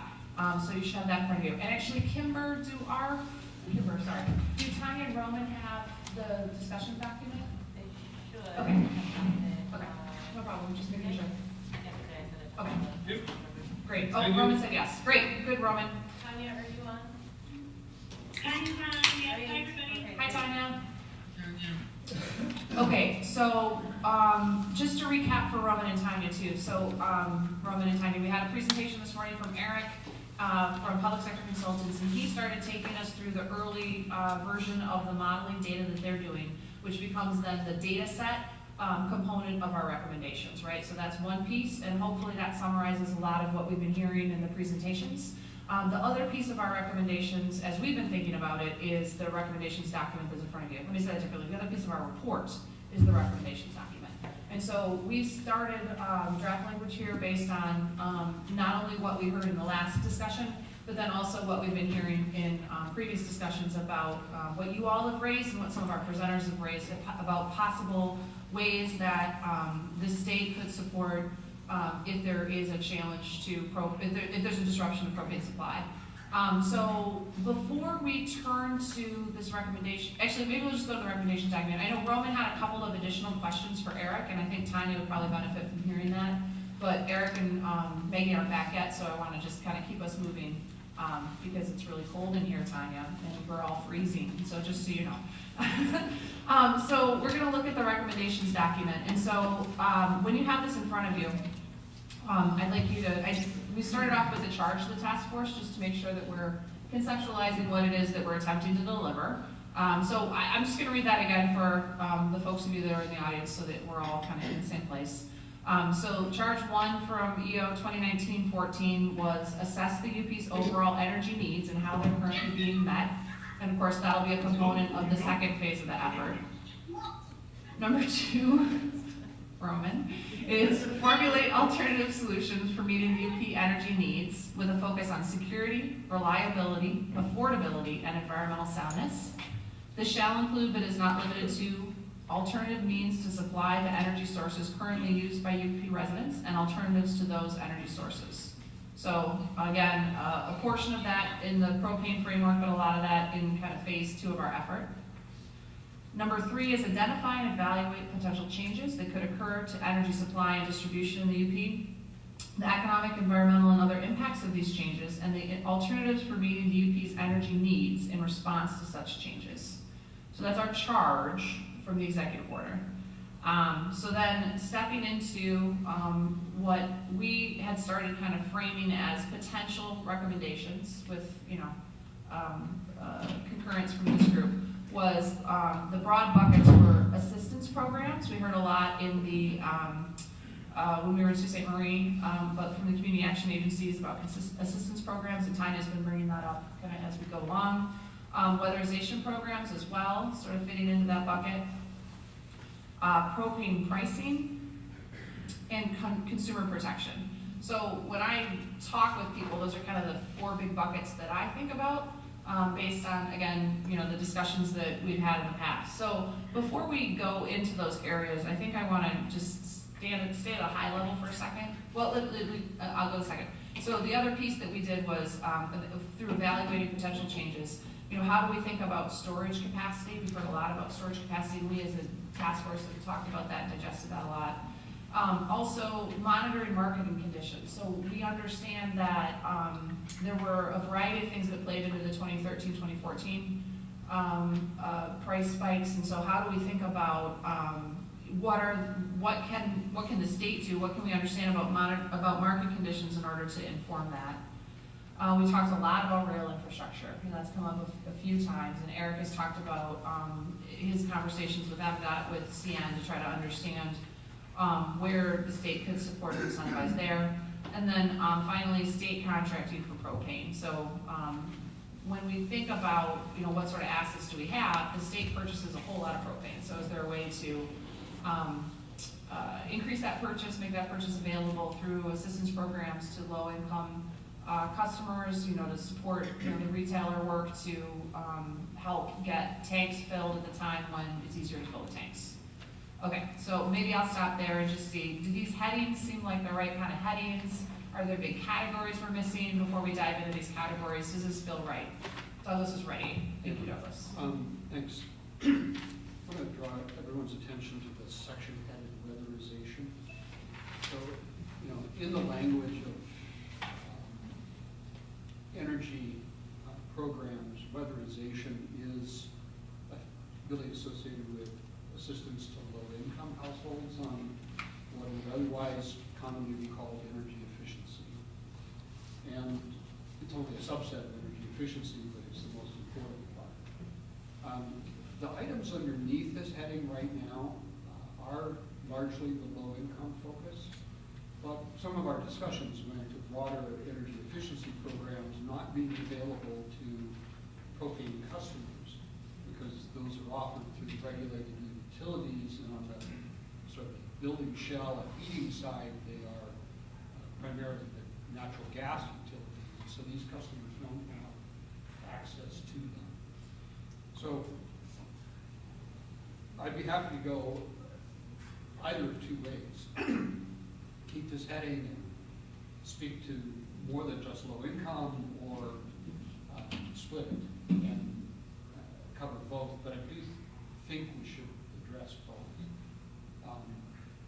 There is some possibility, as a matter of scope, to kick the whole energy efficiency topic over to the next report, but I think we have a lot to do there too. Thoughts? Does that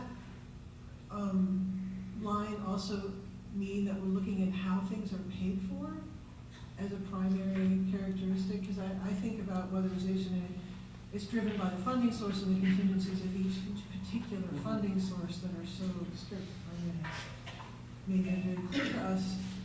Is that going to get us where we need to go in terms of understanding how to adjust the system?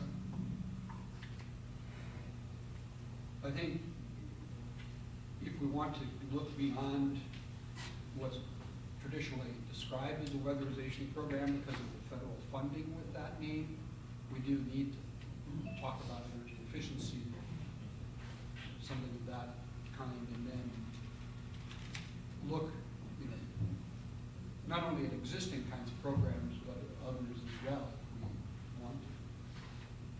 So, yeah, so I guess I'm just concerned that we get stuck inside the boxes, and how do we get outside the boxes and under your framework? That's what I guess I'm really trying to say.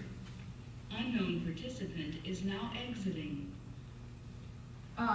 So I think I'm open to however, what the appetite of the group is. I definitely think energy efficiency is a component of the second phase of the effort, but I also think, it's a component of this phase as well. And, your point's well taken, which is that, energy efficiency needs to be applied, across the population, not just focused on low income. I think, in my mind, when I think about the task in front of us, I think about it from a general population perspective, but I do really, in my head, I'm really paying attention to low income, just because we know, that's where the real challenge is. So I think I'm open to either approach.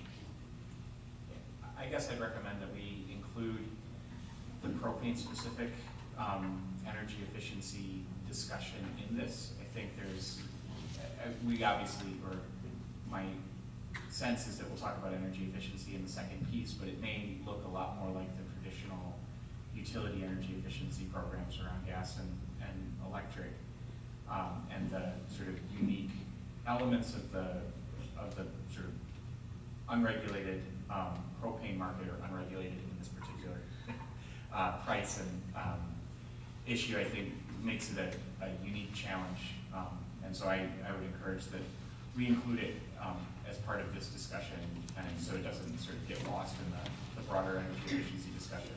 And then just the second point on this, I think it's also good to include it in this discussion, because if some of this is around sort of how we would absorb changes or disruptions, sort of reducing per capita use potentially gives us sort of one additional buffer. And so I think for both those reasons, it's good to have it be part of phase one. So on that basis, then I would suggest we think about a heading of propane efficiency and elaborate points underneath that, and then separately, maybe not call it weatherization, but call it low income efficiency,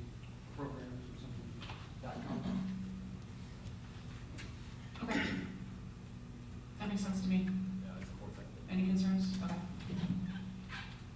Okay, so that's a good direction to go. Before we, again, talk into details, these buckets seem right though? Anything else that anybody heard that we're missing? As a starting point, anything, do any of these feel like, you know, that they shouldn't be included, I guess, so, no questions? Madam Chair? Yes, sir. I think the buckets seem right. One of the things that was pointed out to us not too long ago, and I believe, is the London economic study. I'm not sure if that's what it was, but they seem to call attention to the pricing over in Asia, and it was a better market for some of our suppliers to go west rather than east to the UP from, and I think it was pointed out again today. That could be in a couple of the different categories that we have, including the pricing, not so much probably the weatherization, but the potential changes, if the markets become even stronger than they are right now, is it more incentive to ship their product to overseas markets rather than coming to the UPs. They saw that as somewhat of a threat, I believe, and I'm not sure if it was a London economic study. In the past, we've talked about that. That makes a lot of sense to me, because that really stuck out to me too, in the previous presentations, is that export market angle. So, and you're right, we don't call that out. I think it could fit into the monitoring of market conditions, but I agree, let's draw it more distinctly, is what I'm hearing you say. I would agree with that. Yes, thank you. Yeah, that sounds good. Thanks, Tony. So on that point, my sense, and I'm sort of looking at James as he walks dramatically across the front of it, my sense is that this document is laying out sort of potential recommendations to talk about in terms of sort of the specific actions that we would encourage state government to take.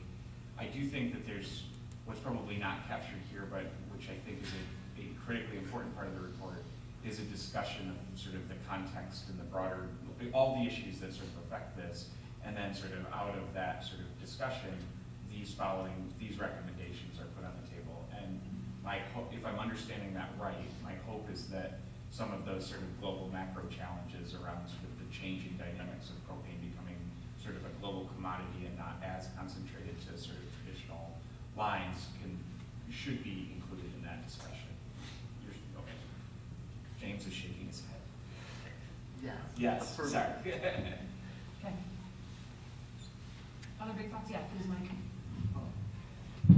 Probably more, as a long-term solution to looking at different fuels or sources, wood pellets, round wood burning, or geothermal or heat pumps.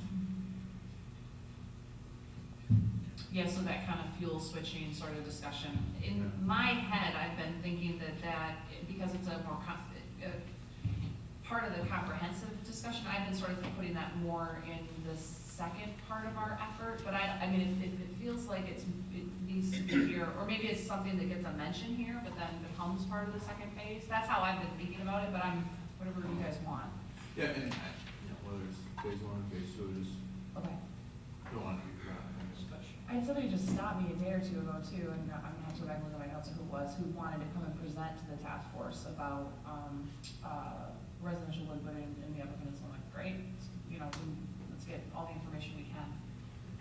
I think where it might fit in is like where you're transitioning to propane as a secondary fuel source. And so, because I think that you probably have a number of folks that use wood and some of these other pieces as a primary, and they use propane in some of those particular situations. But I do think that heat pumps and so on at least would be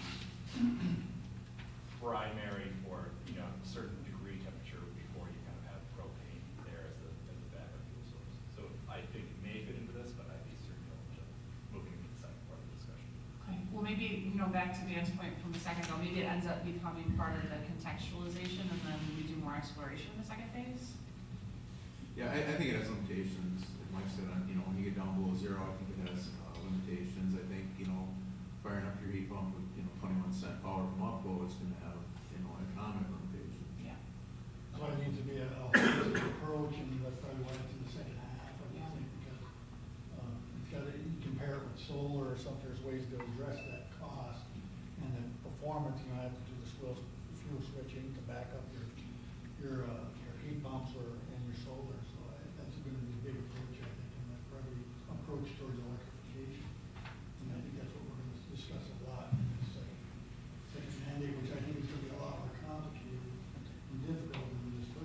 Oh, yeah, because this has been easy. Dave, you were gonna try to get in. Was there more that you wanted to add, or is that? Yeah, it's just this, this first half, the first one, that you charge the task force on there. One of the first things that I'm thinking that we need to do, and I don't know if this is going to include electrical, natural gas, and propane, as far as energy sources in the UP, we have to go across the board. BTU, hydrocarbons, right?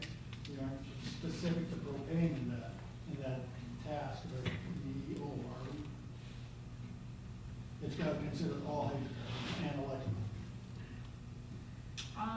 So we had the charge, Dan's digging for it, and then there was a subset for propane, so I'm trying to remember how exactly it was worded. Did I have Dan's put on It there? is, so the charge is what is included at the top of the agenda. It's how it gets disseminated. So the task force shall complete its final report in 2 stages. The task force shall submit a propane plan to the governor by March 31st of 2020. So very specifically limited to propane for this phase of it for March 2020. And then the plan, and that plan shall focus on alternative means to supply propane to the UP. Second, the task force shall submit the remainder of its report by March 31st, 2021. So it's propane and specifically alternative means to supply propane to the UP by this March, and then everything else. Okay, then the first thing I would say for this would be to baseline what we have going on in the UP, so we stand on the fundamentals there. And Absolutely. that propane that we're doing now will tie into that. Absolutely. That's all I have. Yeah, so when you think back to when we were in St. Ignace, when it was warm and sunny, you know, and we had the presentation from Michigan Tech, and Dr. Winkler's presentation, and then some of the early Michigan Public Service Commission presentations. You know, Sally did the one in Marquette, and then Ethan and Travis, you know, focusing on Quebec. We'll do the same thing to baseline us in May, but it'll be on overall energy use. Okay, that's great, though, but that's really helpful to help us, and, you know, I said, part of the discussion this afternoon, that I would love to understand from all of you is what you expect in order to make us successful, you know, for the next set of discussions, so that's helpful. Okay, the second part Yep. of my comment is on part one, what is the deliverable that we have to present from the task force? What is our deliverable? Does that, how viable does the solution have to be? How much do we have to sort of, you know, you have a proof of concept or a concept? You know, do we have to make calls and say, is this a possibility to actually get propane from this hub or whatever? Because right now that glut we have going on in the oil markets is stretching the pipeline, the distribution system. So they've captured up all these rail cars. So rail car shortages I've read are existing right now. So I don't know how that's going to throw a wrench in it. So that's where I wonder how mature does our solution have to be? So, you know, my answer to that would be, and you know, I've talked to the governor about this a few times, is it needs to be what we can deliver. So she's understanding that y'all have day jobs, and that we have contracted with support from public sector. So that's why you saw, you know, attempting to get as concrete as possible like in the modeling effort. And then, you know, also as Eric mentioned, he's talking to CN and trying to get, you know, they did surveys of the propane industry, talked to EIA, I think Eric's back. So yeah, so, you know, there's a variety of things that have gone into the material that they've put together. So we can't, as much as I think we would all like to have perfect knowledge of the future, we just can't. And so we have to do the best that we can, build the assumptions, and then go forth with that. So when I think about our deliverable, again, I think about what we're working with public sector to do, and that's why we really wanted to spend that time this morning going through the modeling scenarios that we set up for public sector a few weeks ago, and then what that was starting to look like. And then that's one chunk of the deliverable. The other chunk to me is, you know, what are these recommendations and what are we suggesting with the knowledge of the information that we have, what could the legislature and the administration do in order to help alleviate the pressure on folks were there to be a disruption. It's not perfect. Yes. Brucey first? Yeah. Yeah, this goes back to Eric's presentation and the scenarios about the disruption and basically focusing on retail pricing as though the delivery, the supply side was going to remain the same, but under the two scenarios, the disruptions in line 1 or line 5, we didn't demonstrate an impact on the wholesale pricing as it comes from the other sources, whether it's Conway or Mount Bellevue or whatever. So I think the lack of having a wholesale impact acknowledged in the pricing is going to skew the retail pricing on the other end. And I know that's probably difficult to roll into the models because it's not happened before and there's no history of it, but as Eric and PSC works on their final report and recommendations, if there's some way to bake into it the potential for price spikes to go beyond the transportation end, and if we have a long-term disruption, the wholesale prices by definition of the marketplace are going to go up because the supply is going to go down and the people that have it are going to have the rest of us over a barrel. So at some point, hopefully Eric and his group can build that potential wholesale pricing impact into the model. That's great feedback, and I'm looking at Eric and he's nodding, Maggie's nodding, so we'll figure out. You can answer if you want, or if you guys just want to take notes and. Yeah, so I'll take note of that, like, we can, we'll talk sort of in this next round, sort of relaying information back to Eagle, to give you sort of our best case of what we can represent as far as those sort of macro supply side impacts that you're right, presented today, a cost build out based on the current state and what the incremental cost could be, but the rebalancing is something that has to be considered. And that came from a discussion over lunch. It wasn't something that popped out of my fertile brain. There's a lot of stuff up there, but it's probably not suitable for you. All right, Douglas. So, based on this discussion, just looking at how we might frame this report, not the public sector consultants report, but ours. And it seems to me that if we take the charge and basically recite it again, and then say that in this report, we're just going to look at propane, and there may be alternatives to the use of propane, but we're going to consider that in the next report. Then we can take this charge, basically narrow it to propane, and use it as the framing of these recommendations. So to say something like formulate alternative solutions for meeting UP's propane needs with a focus on security, reliability, affordability, and environmental soundness. And this includes, but not limited to, alternative means to supply propane beyond those currently used by UP residents. And similarly on the next one. And that seems to set up what we want to speak to. And then I think that leads to a fairly natural outline. Some writing about security, some about reliability, some about affordability, some about environmental soundness. We've not spent a lot of time talking about environmental soundness. Backdrop to all of this is environmental risks associated with the pipelines that currently deliver propane.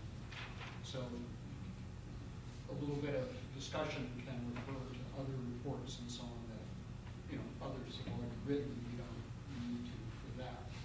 And then we can begin with all questions of security, reliability, affordability of propane, and I think the rest of it falls in pretty nicely. So just thought about how to That makes sense. organize this. Yeah, thanks. Mike? So I guess I would say that to Dave's question, we kind of refined this thing at the last meeting.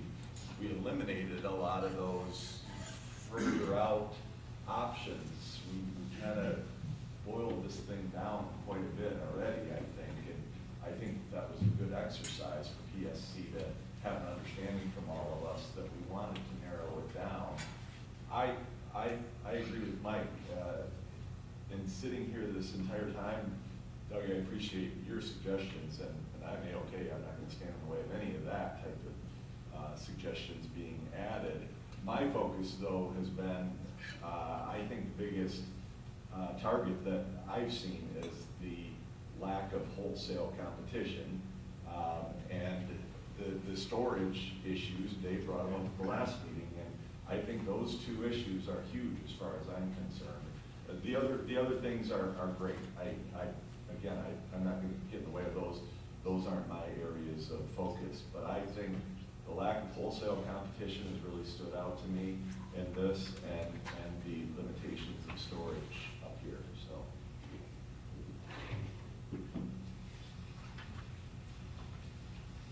Okay, and then, we got some of those pieces in the discussions. The way that we were thinking about it for this document is kind of in the later component, to think through, what's that storage piece.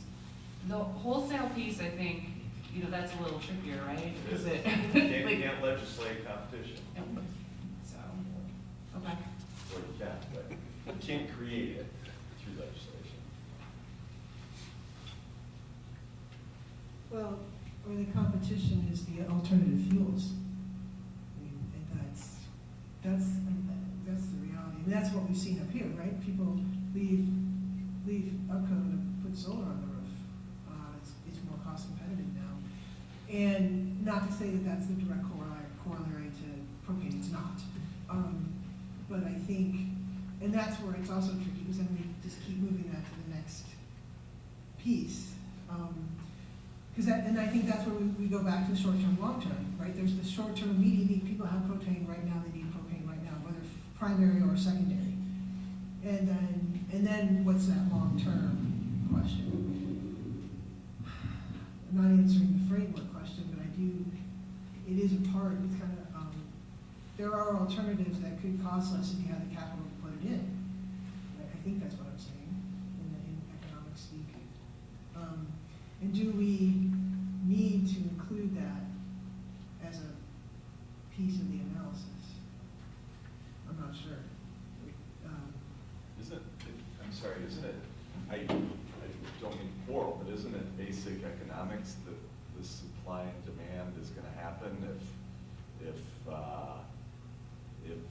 say the price or the access to propane is a limiting factor? Isn't basic economics going to drive folks to consider the wood option and those other options? I think we can put it in there as it would be great to have multiple options and encourage those options up here, but maybe incentives for solar, but I don't know how we can incentivize wood.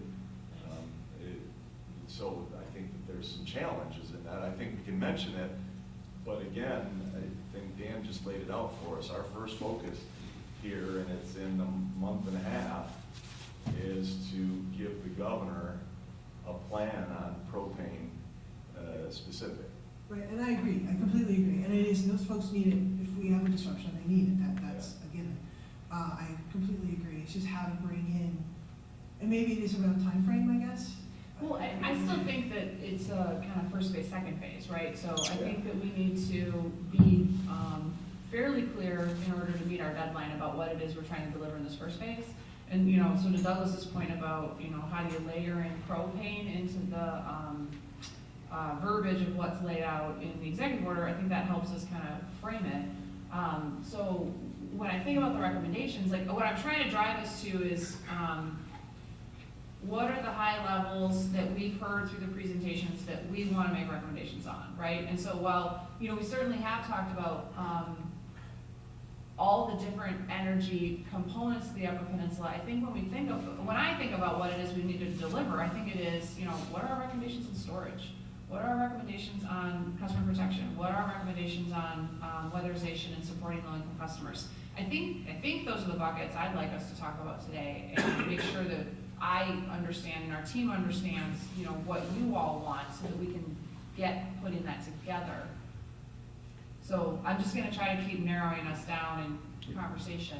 And again, not that the bigger picture is bad, but just that in order to deliver something. Douglas, are you trying to get in? We'd like Dan in first.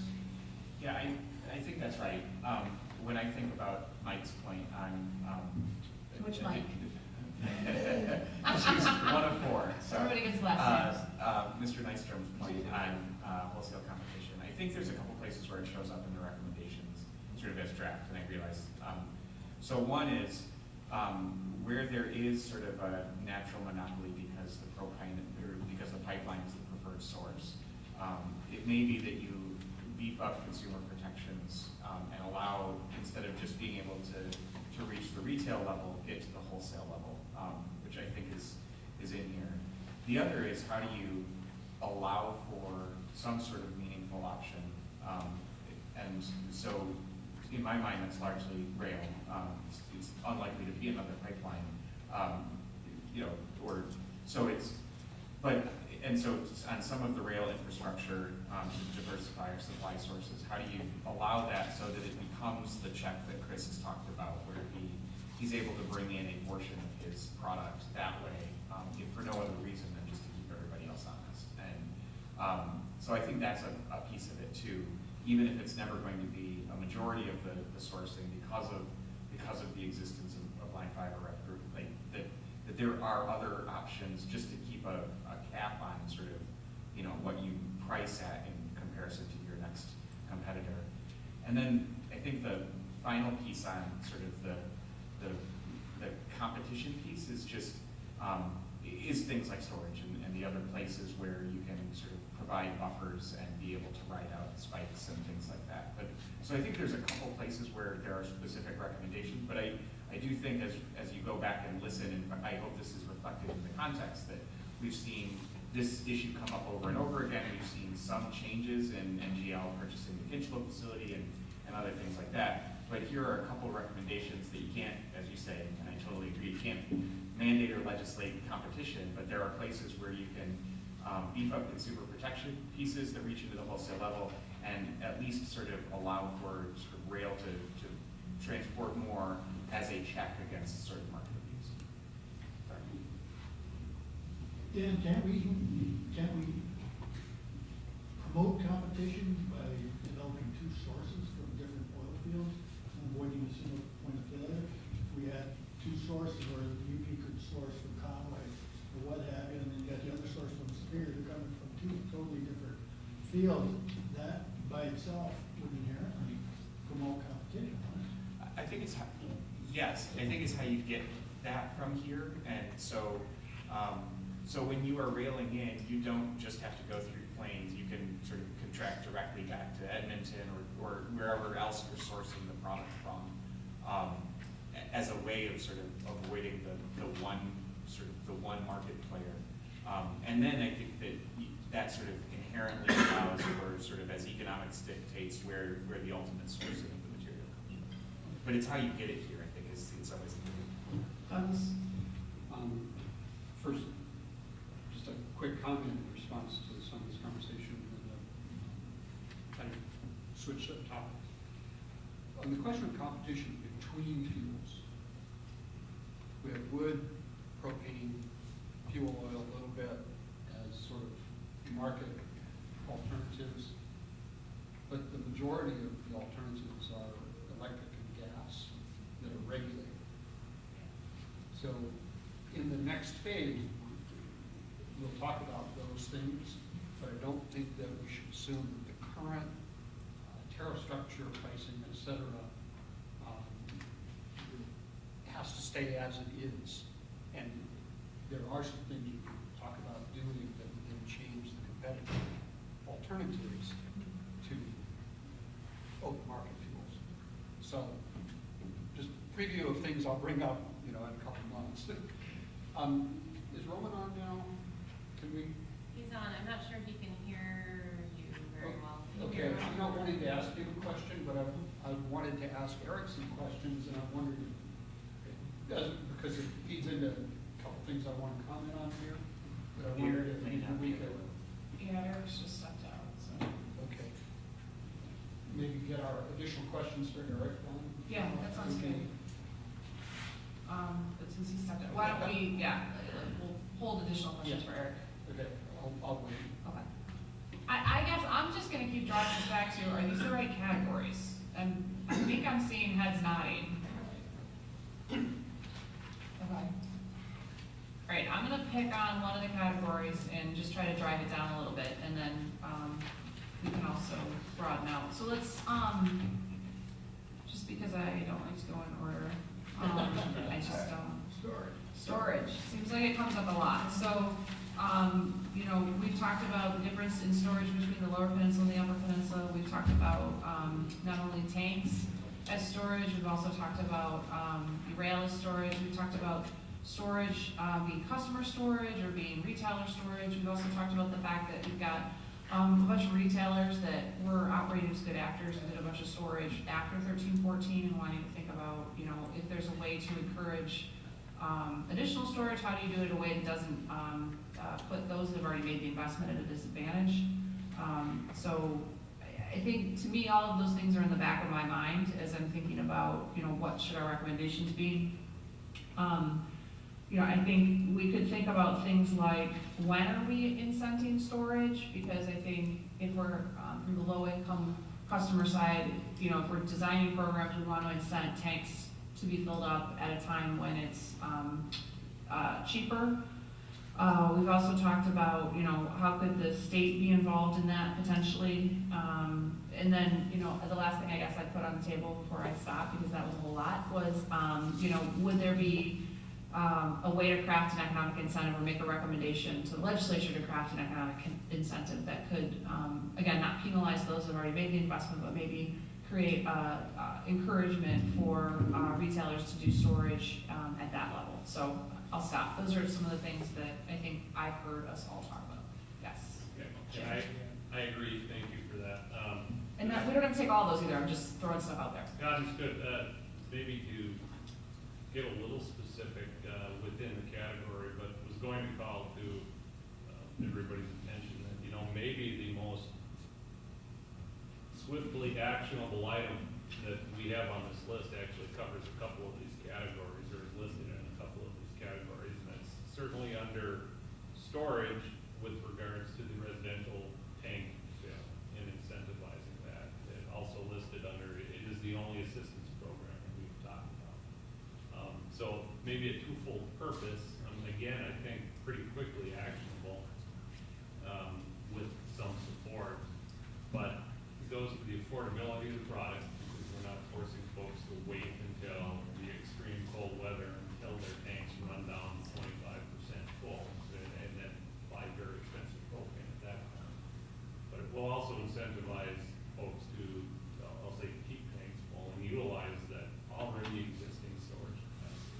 So again, I think that's important. I think we need to highlight it for both reasons. Question along those lines, we had initial conversation on that with some speculation as to unused storage capacity there is already installed on the customer side. Have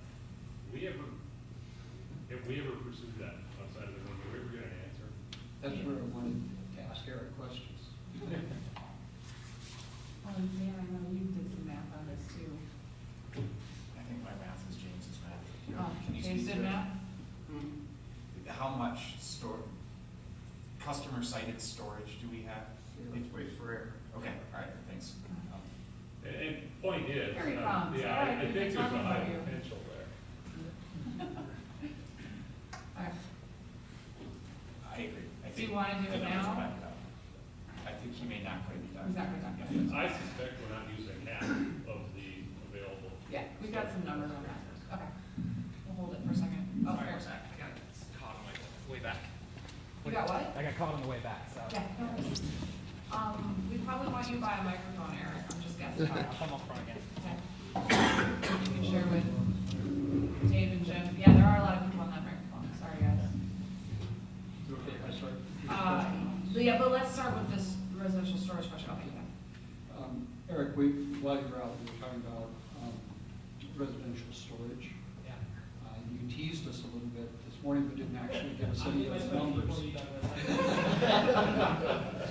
So we need to hear about how much is available and how much more, you know, we could use.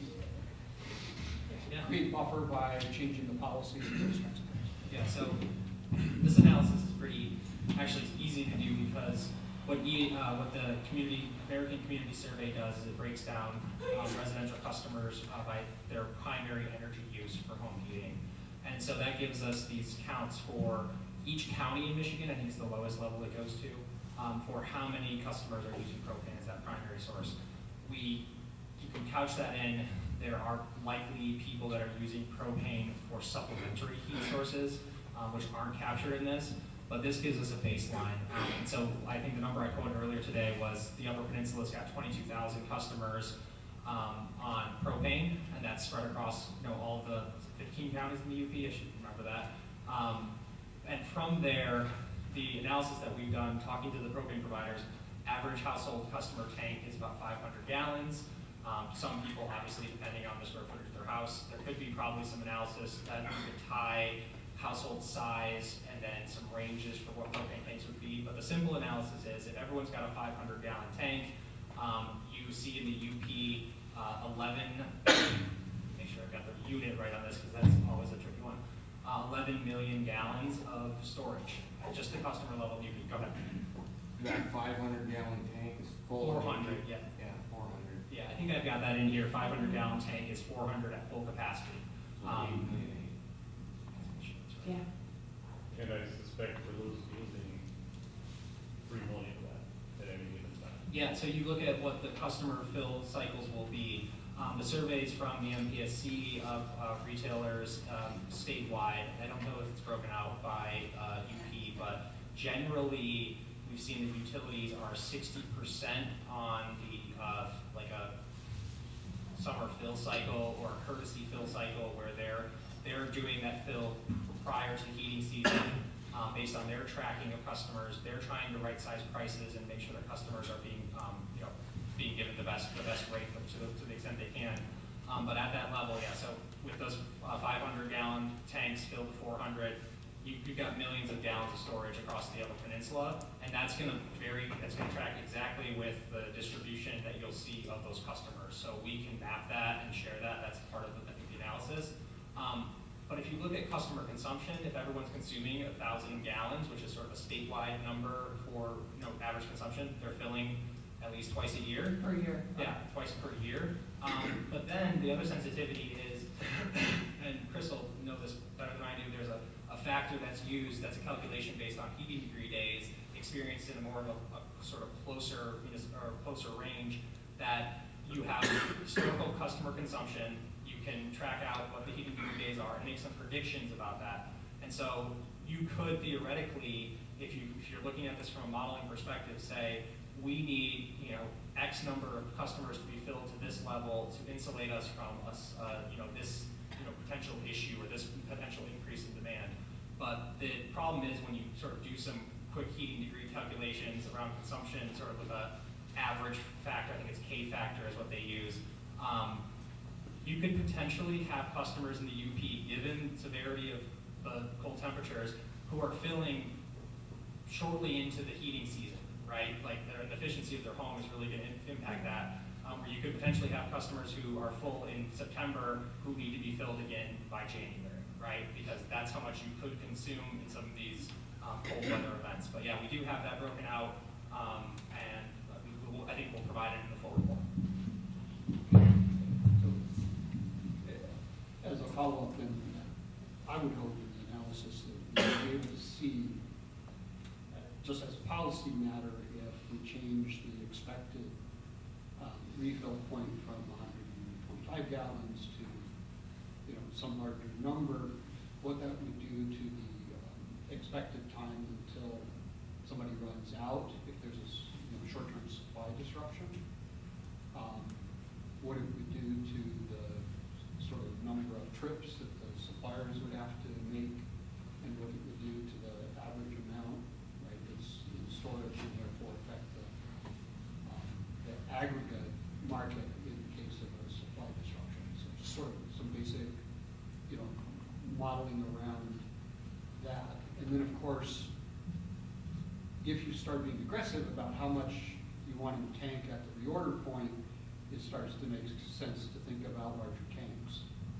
And I think we should have some numbers on that. Just Yeah, and that comes down to the the consumer costs partially of the size of the tank, and your ability to afford 400 gallons versus 800 gallons at a time. But I think you're right in saying that the way and when tanks are filled at the customer level will have a mitigating factor on when a supply issue is experienced, especially in the shortest of terms. So if you do have, and this is why I think we'll layering in this analysis to say, if it's a 30-day shutdown, we track stocks, propane stocks in the state, on a weekly basis. That number's out there, and we could extend that to say, if you have a 30-day, short-term outage, you want to maintain that customers have a minimum of 250 gallons, and because if it's cold, if it's average cold during that period of time, those 30 days,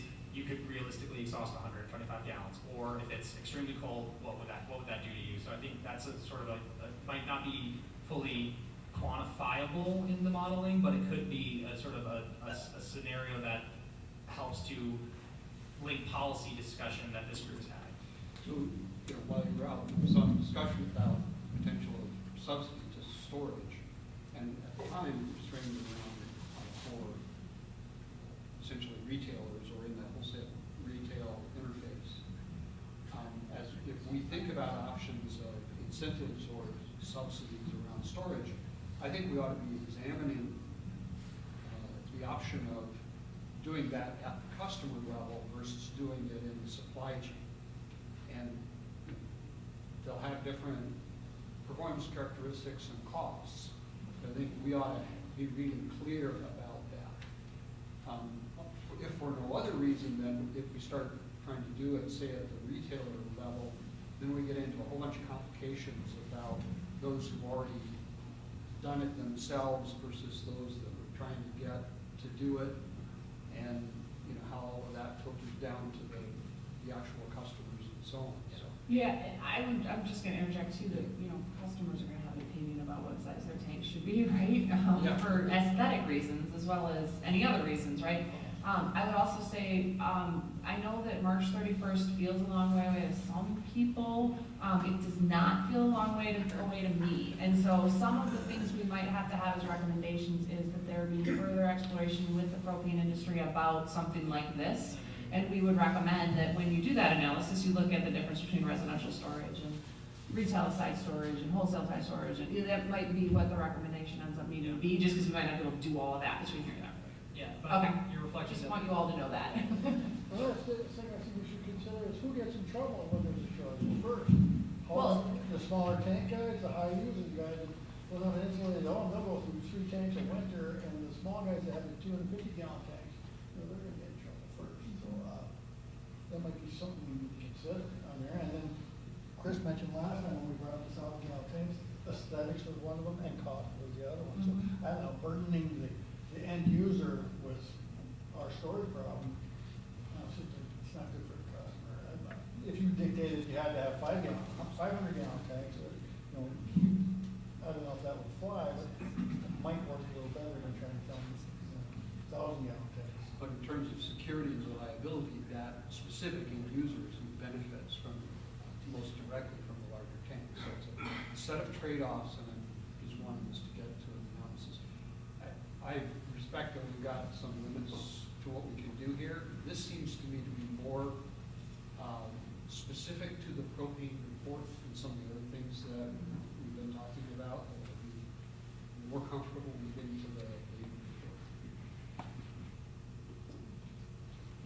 report. How do you store propane now? Are those in salt mines, or because we got a lot of mines up here, but I don't think you can store propane. Most of them are filled with water. And we were having a little geology lesson in the office a couple of weeks ago too about the geology of Michigan, and I'm going to do a terrible job of this, but I've got people who can explain it. Maybe we do it in the next phase about how the glaciers did their dig out and then what they left behind. Dan was with me. It's like a it's like a bowl around the entire state, so you end up with these geological formations. Long story short, we just don't have the same types of formations, and so we're at a bit of a constraint. So, but I think creativity makes a lot of sense too. So, maybe there's other options. Please, Chris. Eric, do you have retailer like total storage for the peninsula? So the closest I have to that would be the LPG tank inventory from the Bureau of Fire Services through LARA. That is broken out by county, by size of tank, but it is for all LPGs, not specific to propane. So I have a calculation that gets me to sort of the percent of LPGs in the state that are consumed as propane. I think it's a conservative estimate because if you think about ethane and butane and where those are necessarily utilized, there's not a lot of consumption for those products in the UP. So I think you could get to an extent where you could say the entire LPG tank terminals or tank storage in the UP is probably propane. But erring on the side of caution, I've extrapolated the number based on sort of the net consumption of different LPGs. But yeah, so I do not have an exact number. I have the survey from the folks at the MPSC, and I've got that calculation from the regulation enforcement that Bureau of Fire Service does. But if you have something more concrete, that No, I don't. I was yeah. hoping you. Yeah, I can share with you what I have, which is tank storage by size by county. I believe I can share that, and then it is again all in LPG, which gets you butanes, ethanes, enes, and propane. So. Yeah, I think it is. Yeah, and that number is, so this was not included in that original table because I was just doing the bulk storage. But on the tank storage level, based on my conservative estimates, the Upper Peninsula would have another total known capacity, 2.3 million. My conservative estimate, which is based on around 60-some% of LPGs being propane, is 1.3 million gallons of storage. That's at that tank storage level.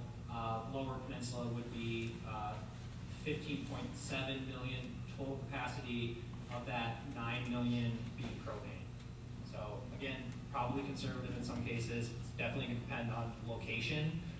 You know that near refineries or other petrochemical processing places, that's where the ethanes and butanes are being consumed. That's where you'll probably see the higher density. But without a more specific number on that breakdown of LPGs, I have a hard time getting to a different or better estimate. Okay, thank you.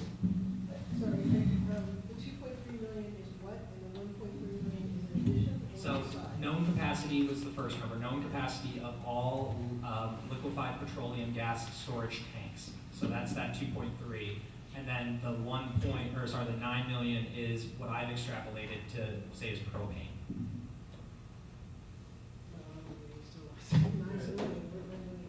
That was the second number. Oh no, sorry, that was downstate. That was downstate. So it was, sorry, my cells are a little small.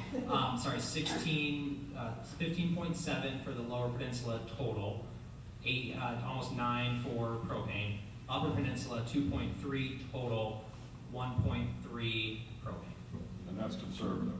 I would say that's conservative, especially for the Upper Peninsula because of the known end users for other LPGs and the fact that none of those industries have a large presence in the Upper Peninsula. You see most petrochemical and other sort of refineries being located in the Southeast Michigan region. So, I'm trying to understand, Eric, why you're including the residential customers' own storage in the concept of storage. I don't see that as a way other than the early purchase of any cost savings for us here as a recommendation. So to me, it comes down to it's a mitigating force in short-term supply disruption. Because the longer customers have stored at their tank, the less that's having to be moved at the other levels of the system, and the less that, or the more insulation you have to the supply shocks. So if your propane dealer is having trouble accessing barrels, but they know you're 75% full, they're not worried about your gallons. They're going to maybe have a lesser problem that they're trying to solve. And the idea is that if you can get to a model that is more predictive around fill, which the companies are already trying to do because they know it's better to buy in the summer and store than it is to have to rely on either the spot market, which is why the industry contracts for so much. So I see it as a mitigating factor for any of these scenarios if you appropriately define and use storage. So let's just talk about that a little deeper. On the way up here this morning, we were talking on our travels that retailers won't come out and fill because I don't know, I don't buy propane, so but retailers won't come out and fill unless a customer is at 50% or below. And so at least the scenario that was presented was, and maybe that's just one retailer, I don't know. Yeah, that would just be. Okay, so the challenge there would be if a customer does want to be full and have the full tank, but they've already started to use, like your scenario where they start up here, potentially in September, and they go down.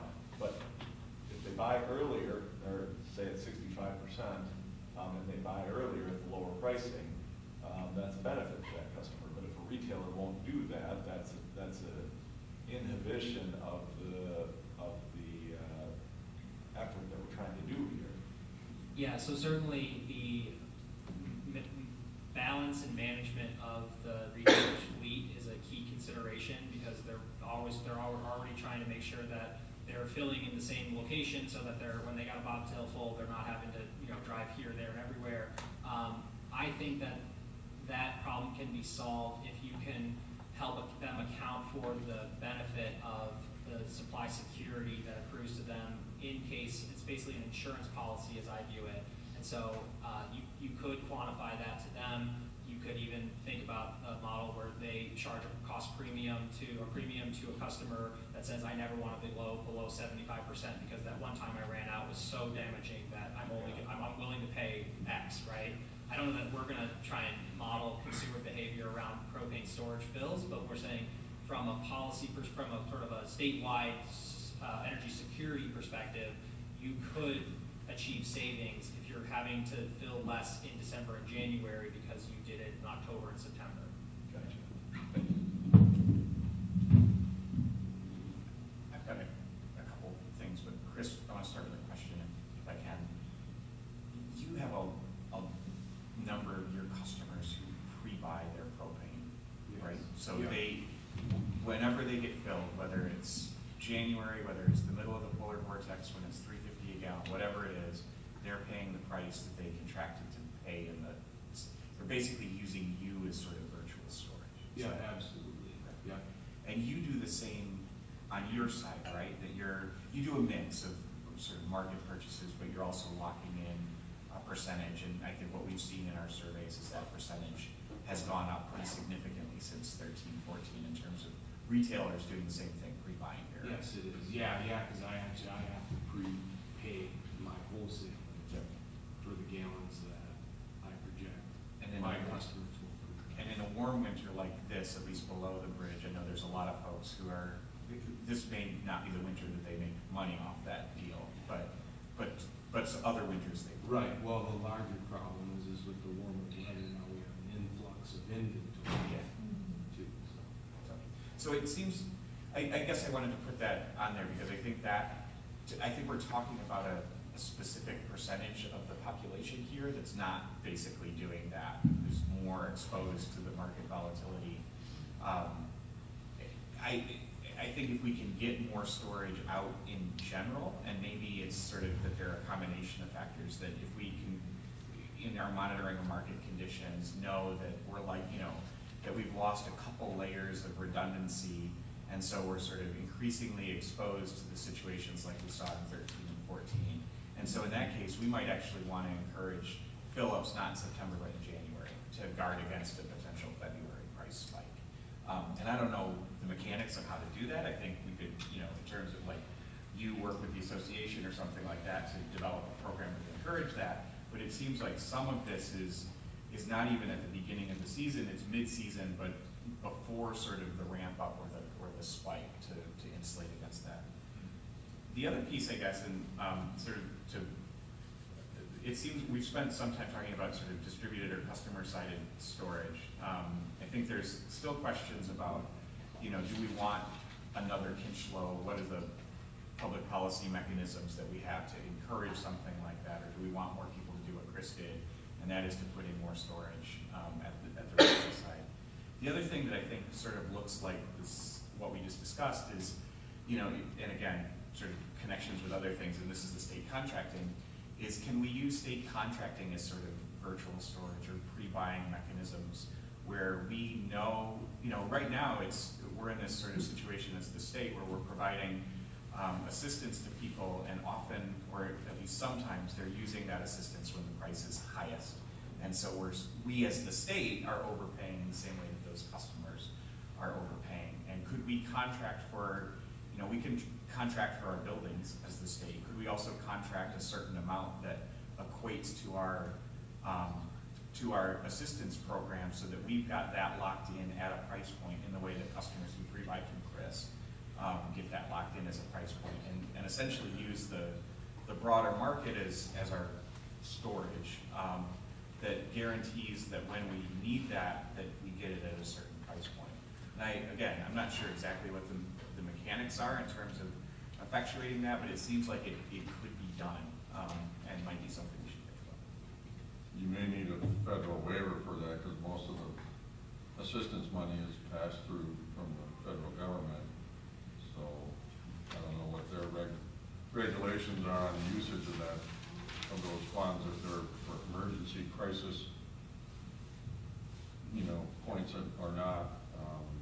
That'd be something to inquire about through the feds. Does this take us over? I mean, we've had a lot of conversation about storage, and I think there's some good structure here for us to build some draft recommendations for all of you from. I'm wondering if this takes us over to weatherization and customer assistance programs at that point? Is it okay if we transition a little? Okay, I feel like we got some good content there to work with. So when we think about the assistance programs, and these are, you know, so complicated. Tanya, Michael, like the stuff you guys do, I mean, there's just, this stuff is so complicated. We've got the assistance programs, and then, you know, to Douglas's point, the weatherization programs, which, you know, we can look at as a segment of propane efficiency, but also a segment of how do we do what do we incent in the low income programs?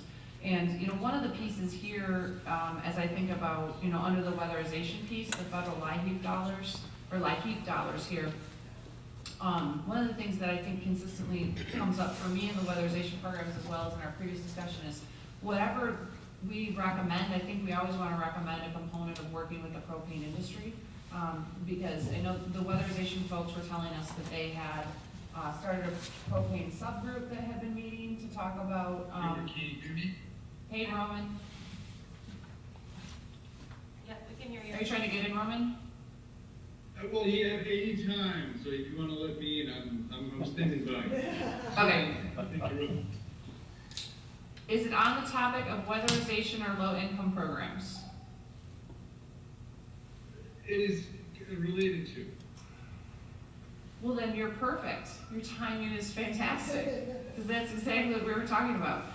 So let me just make a couple of initial points, which is, you know, I think we can, with the current programs for under assistance programs, you know, I think we could recommend that they continue this effort around the propane working group to try to figure out, are there ways to go down this path of assisting families with budget plans or with payments when necessary? Again, keeping in mind, you know, where those percentages are so that we can make best use of dollars. We've also, you know, to continue on Dan's point, you know, is there an opportunity here to use state dollars for state purchasing, purchase, you know, additional, and then make that available to low-income customers, you know, when we hit that trigger point. And, you know, then there's, you know, what are the pieces that are existent in the weatherization program category? So, you know, how do we think about, is it increasing dollars for weatherization? Is it making sure that, you know, we heard when we were in Sault Ste. Marie, the Community Action Agency, you know, just the amount, how much it costs to do the weatherization package around the home, and then, you know, you can only do so many homes per year. You know, you really can see where there is a very large population of homes that, you know, could use this type of assistance. So how do we think about recommendations in these categories in order to make sure that we're providing assistance to low-income customers? So Roman, if you want to use that as a jumping point. I will gladly jump from that point. Yeah, I've been trying to get in, but I didn't want, sounds like a very organic and spirited conversation. I just didn't want to interrupt the flow. But, so I was thinking about the emergent report, the phase 1 report, and in light of today's presentation, Eric's presentation, sort of, in light of the charge that was restated and distributed, right? So, and I'm thinking about sort of the transition from phase 1 and phase 2, because we've been predominantly preoccupied with the propane issue. So essentially ensuring the available and affordable supply, right, of propane. So, and I'm just wondering to what extent it makes sense to bring winterization into this particular report. So if this particular report focuses predominantly on the propane issue and in the sort of rather narrow understanding of basically, supply, right? So adequacy and affordability of supply. To what extent it brings just one element, which would be winterization, that will be looking at essentially the heating issue, ultimately the heating issue. So how can you offset essentially, or how can you reduce demand essentially through winterization measures. And I was thinking that maybe it is a good thing to lay out as a discussion point or as a direction point. That would be winterization, energy efficiency, other options for phase 2. If we are to move on to phase 2 and discuss really alternatives to propane or supplements to propane or whatever we choose to call them. I mean, that would be sort of part of the, organically would be part of the discussion. So, because we are sort of, one of the dangers of talking about a single particular commodity is that you sort of just, trying to solve the commodity problem, not necessarily the overarching problem. The overarching problem here, the main problem, as we have identified, is obviously heating, right? So, and if the phase 2 of our work is devoted to essentially looking at a broader picture and following these 3 points in the charge, we can easily sort of take the report and what we know about what would it cost, what it means, what are the issues with physical supply of propane, and analyze those conclusions, those sort of the conclusions of this report against essentially the alternatives, right, or the complements to propane. And one of them would be winterization. So I think this was, and then we can analyze them in light of what is stated in the charge. So we can focus on security, reliability, affordability. We can look at the economic sort of environmental soundness as well and provide this comparative report as well. So, so that's what, that's my little bit connection point to winterization. May I proceed on other points? Sure. So, one thing about, so Eric, by the way, thank you for your presentation. It looks like you guys have been crunching a lot of data and doing a lot of work. So one thing that I'm sorry for being repetitive here because this issue has been brought up, but I would like to emphasize again the importance of this issue. So one of the slides says, yes, North America has plenty of propane supply. It does right now, right? So, but I would imagine that what we're trying to render our recommendations about It's not predominantly in the future. So yes, we do know that the supply is abundant right now, but there are some concerns that this supply, it might be physically here, but could be a part of the due to the increased demand overseas on the global market.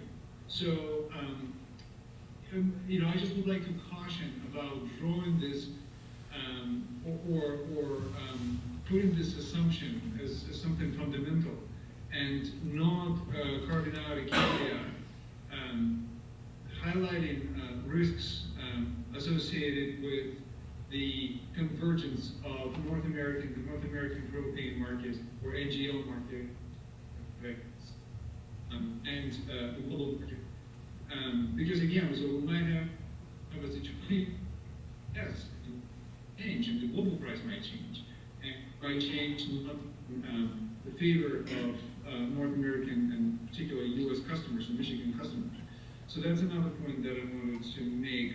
And if I may, just a couple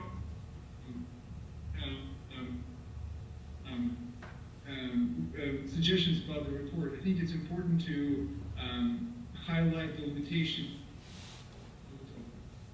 analysis, and in a couple of ways in the report. So one of them is that you guys cannot do everything and you cannot model everything. There are certain factors. Roman, you're starting to break up. Pricing dynamic, those kind of things. Can you hear me? Okay, yeah, it broke up just in the last couple of minutes, so go ahead and try again. We'll see if we can hold it. Roman? Can you hear me? It is breaking up. Yeah, it's not holding. It's breaking up a little bit. It's not holding. Roman, we got a lot of that, but I know you've got a couple more points to make. Maybe what we need to do is, I don't know if they're specific for what you saw on the slides, and we need to make sure you've got some time with Eric, or if we need to make sure you've got some time, to share more broadly. Yeah, I can actually, I can make those recommendations referencing, or I can just send an email and just sort of summarize my thoughts on, they're brief points on. It's good right now. If you can go quickly. If you want to go quickly right now before it breaks up. To put out there, and that's just not precise. It's not just about the. I think it's important to highlight the limitations, right? So. Yeah. Fine. Or you can. That it's an additional factor that needs to be considered going forward, right?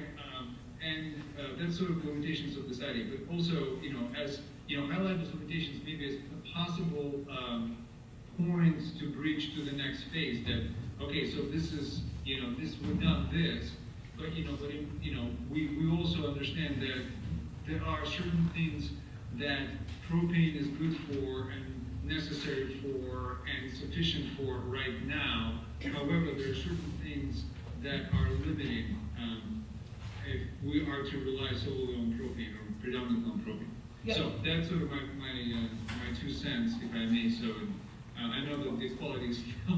I think we got a lot of that, Roman, but I just sent an email too. I think we got a lot of that, but send an email too just to make sure we got it all. Sounds good. Okay. So just to stick to assistance programs, propane efficiency, low-income programs for a second. Yes, Michael wants to get in. Well, I was just going to clarify what Rome was suggesting about the first one. Was he suggesting that assistance programs and weatherization and efficiency kind of serve as a tie-in to essentially phase 2 because they look at a variety of things that don't directly address supply, storage, rail sort of piece of it. So is that what he was suggesting? Well, I feel like we talked about that at the outset, because that's sort of related to Douglas's point, which is that energy efficiency programs are more than just the propane component and also more than just low-income programs, right? And so we have to think about them broadly, but I think what we said was we still want to think about them in phase 1 because they are important for the propane component, but they'll absolutely be a part of phase 2 too. That's what I've heard. I think Roman and I are thinking similarly in a way. I do think we need to talk about them here, but I think mostly in the ways that they either don't fit with propane and we need to change how we think about those programs to incorporate propane, or ways in which we should preview what we'll address in the next report. So, this problem with the way the assistance programs work is very much specific to propane. It's not a problem with how we provide assistance to those with electricity or natural gas. So I think we ought to talk about that here in this report. Weatherization, the overall limitations of the weatherization program seems like something we might want to foreshadow here, but mostly talk about in the next report because it applies regardless of what the heating fuel might be. So that's how I'm thinking we should approach this. That makes sense to me. I agree with sort of 1.5 caveats. One is that I think weatherization does look the same in this and other places. What doesn't look the same is efficiency. And if we're talking about efficiency as part of weatherization or they're being used interchangeably, the utility programs have a funding source, if nothing else. And propane efficiency, propane weatherization, whatever you want to call it, does not. And so if that's something we want to talk about, I think that's propane specific. And then, and then the other caveat is Eric talked, I think it was scenario 3 was the disruption is not a disruption of supply, but a disruption of demand. The demand spikes in a really, really difficult year. I think the place, and this looks the same regardless of the heating source, but it is sort of propane specific, is if propane demand goes up per house by 10% in a really cold year, but we've deployed efficiency programs for homes that heat with propane that reduces demand by 10%. I mean, that is a strategy for essentially weathering that storm. And so it's, I think, it's not necessarily different based on sort of what the heating source is, but if we're looking at scenario 3 and what's the recommendation for dealing with the normally cold winters that happen every once in a while, one of the ways is to sort of do some front-end efficiency so that these homes are better prepared to withstand. And I want to add, I had a chance to send a list to the folks, some of the folks who spoke to us in Hoboken, who live far enough back on gravel roads that another unique situation with propane is it has to be delivered on our roads, and if our roads are not travelable, you can't get a truck down them. What we're about to make up, but either because of what we saw this winter, where the ice and the heavy snow means that we have trees on our roads in ways that we've not normally had in the UP. That's been a big issue this winter, as well as just when there's load limits on our travel, getting into the end of the season, are concerns that that folks are raising to me. So it's also getting it to that end user, and that's one of those things that's a unique case, weather specific, but could really be a problem. And then the two other things, well, I have the mic. So there's that transport to the end user in when times when the roads are not passable, particularly by the trucks. And then the roof repair issue is huge. And in terms of low income support, we're putting money into a home that won't hold the heat.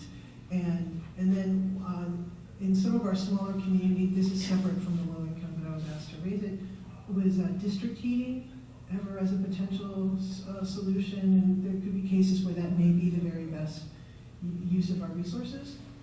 And finally, one person told me that she made sure to lock in her prices early, and now prices have fallen in this year, and she is seeing how much the price has gone down. So it gives her an incentive to use even less fuel. Thank you. Other thoughts? I feel like we've hit on a lot of the things I want to make sure we hit on in this area. I thought Dave was correct, Jen, when we were in Hancock, not Do you remember all the people in the room that got upset when we said Houghton and we were across the bridge? Yes, sir. I've done it right every time since. Yes, sir. This is Douglas again. On just some information on related to weatherization that might be of interest as we look forward. It's not particular to propane, but the problem of other problems in the house that prevent the energy efficiency improvement is something that's been around for a while, but begun to get some real understanding. Last year, basically at my request, the Health and Human Services staff who oversee the weatherization program compiled some information about that. You just, as a statewide average, they walk away from something like 50 to 60% of the potential energy efficiency improvements. Now, that doesn't mean they don't do as much in the weatherization program as they have money for. It means they skip houses and go to other houses. But the walkaway rate is fairly high. The funding required to avoid most of that is about 20% of the overall weatherization budget. And the overall weatherization budget for the state is surprisingly small. It's about $25 million, which gets us about 2,500 houses. We have 800,000 low-income households. So we're talking something pretty small here. But sort of between $4 and $5 million would let them eliminate this problem of having to walk away from houses because of non-energy efficiency things that are necessary predecessors to the energy efficiency improvement. And there is an effort underway to try to get a pilot project of funding that for a year and letting the community action agencies and health and human services figure out, how to do such a program. But that would still leave us with 2,500 houses a year, which is tiny in context of our economy. So the other thing that I feel like we've said consistently in the course of our sessions together is that whatever happens here has to happen in concert with the propane industry. And one of the things we've said is that these programs are different for the regulated fuels. And so we could also recommend that in concert with the propane industry, there be a discussion about, might there be some sort of propane program that is either run at the state level or at the industry level to support low-income customers. So, that, again, all of this is just a recommendation to have a conversation, but that seems like that might be another way we want to go to. I don't know that it would need to be limited to low-income customers. Good point. So Yep, back to Douglas' point from before. Yep, okay. Other things on low-income programs, propane efficiency? Can I just Yes, say something please. to that? So there's only a $50 million cap that you put into the heat funding, which is a lot of heat for the natural heat. So if we were able to get the propane providers to pay for that by collecting the funding back from the customers, could the actual amount that the fund could carry exceed the 50 million? Because right now it can't. Is that a federal, do you know if that's a federal restriction? It's federal. It's Michigan statute? The LIHEAP, the Michigan statute caps it at LIHEAP. 50 million. LIHEAP. That you can require, and it has to be from electric customers only. That was the discussion, 6 years ago now.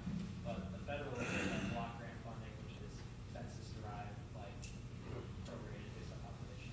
Okay. All right, well, it seems like this is something we can spend a little time working on some wording, and then obviously put it back in front of all of you to see if you feel comfortable. Just to follow up on the federal program, there is a block grant to the state. The state, by application, the federal government divides that between uses, one of which is weatherization, and that can't be all. But another is home heating tax credits. Michigan allocates about $60 million a year to home heating tax credits and about $25 million to weatherization. That is a policy decision that can be changed by the state. So there is some statute around the home heating credit as well, though, which we've handled for it's the 70s now. So it is a decision we make with our LIHEAP application each year, but there there are some restrictions about how we operate that. There's always been some sort of a burden because LIHEAP also only allows you to have a crisis component and a heating component. So the restrictions on how state emergency relief and meet for some extension, because if we couple the dollars, has to be used in crisis, which gets to the point about you have to wait for someone to be 25% full. And so there's that limitation. It's because of the way we administer the heating assistance portion through the home heating credit. Heating assistance more broadly under the definition of LIHEAP gives you greater flexibility from a state level perspective. But I think given the nature of this being, you know, embedded in statute and embedded in the programs of the state, it probably makes sense for us to kind of take a shot at some suggested recommendations and then give feedback. Okay, so the other kind of big bucket in my mind is around propane pricing and consumer protection. Or maybe they're two separate buckets. I'm not sure what the appetite is of folks to tackle those. I'd love to know what you all think.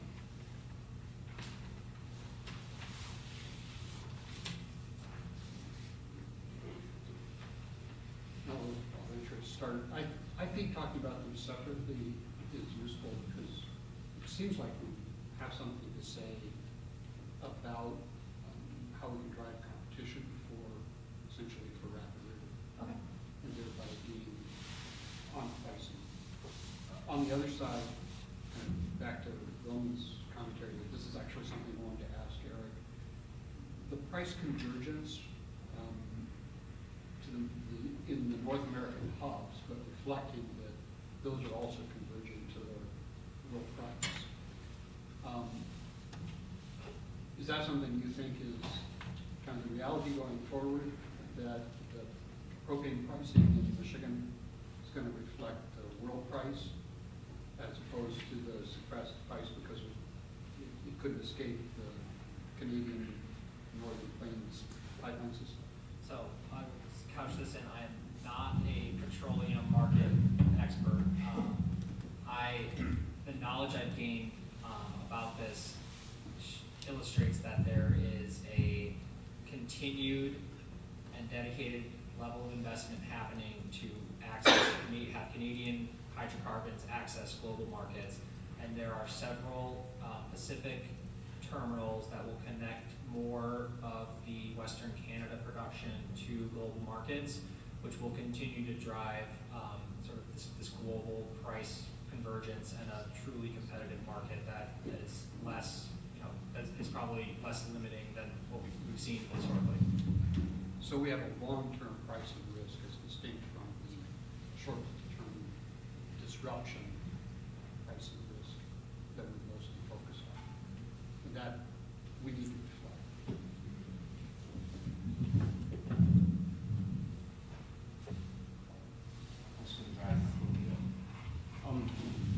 You said propane customers don't pay into the low income? If they have electric. Well, we could assume that they do, so they aren't paying, but. If it's a participating electric. They're not all of them participate, especially the co-ops and municipalities. Okay. We're not. Cloverland? Cloverland is not. Well, I'll just say I'm sure they do it in electric, so some of them. Yeah, the way it's structured is it's on electric because there's a diversity of heating. The assumption is that everybody has electric, and so everybody will pay in. Not everybody has to participate on the electric side, so you get to make a decision utility by utility whether or not to participate. But the whole program's capped at $50 million. So essentially, we're going to raise $50 million. It's a question of who ultimately pays in. There's an incentive to participate because if you don't participate, you can't do winter shutoffs as an electric utility. Whereas if you do participate, you are allowed to do winter shutoffs. So most of the large utilities have opted to participate. And so basically we tally up the utilities that are participating and how many customers they have, and then divide that total number by 50 million. And then we figure out what each customer pays per month. It's like 91 cents, 92 cents, essentially. And then the last thing is that there is guidance. It is not a hard and fast rule that the money is supposed to flow back to who participates. So it's not that nobody in Escanaba, for example, gets heating relief because the city utility there doesn't but sort of in a broad sense, it's supposed to go back to where the money's going.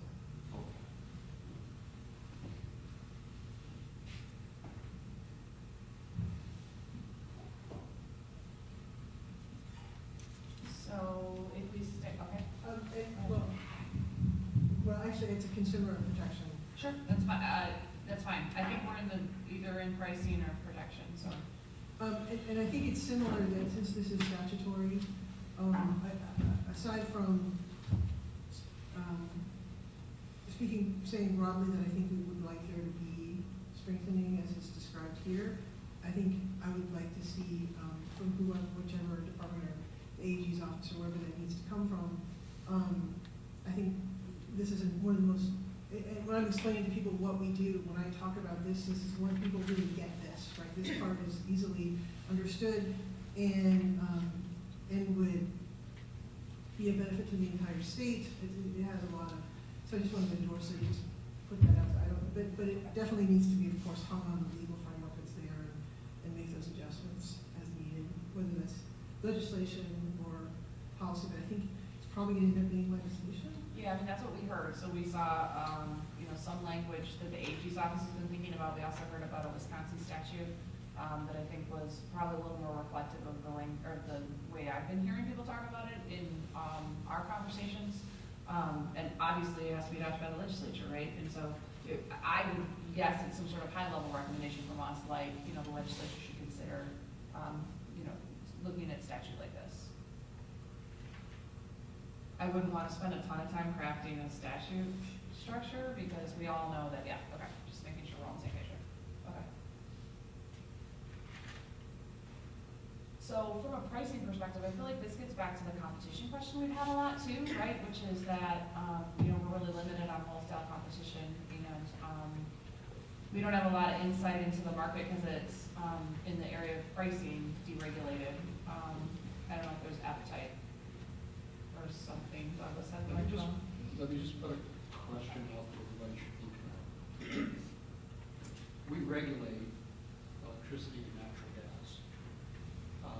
On the natural gas side, it's really the distribution of natural gas that we regulate because the supply is essentially competitive. With some pipeline issues like the ones we're talking about here. On the electric side, in Michigan, we regulate generation, but in some states it's been restructured, so it's really only the distribution that's regulated and is competitive generation. In this situation, in terms of the long distance delivery of natural gas liquids through pipelines, that's also regulated by FERC because it's interstate, in this case actually international. So there's a rate for the delivery of the natural gas liquids. There's not regulation of the source pricing because that's viewed as competitive. When we look at Rapid River, that looks to me a lot more like the natural monopoly situation that we are dealing with in regulating electricity and natural gas delivery than it does like competitive sourcing of supply.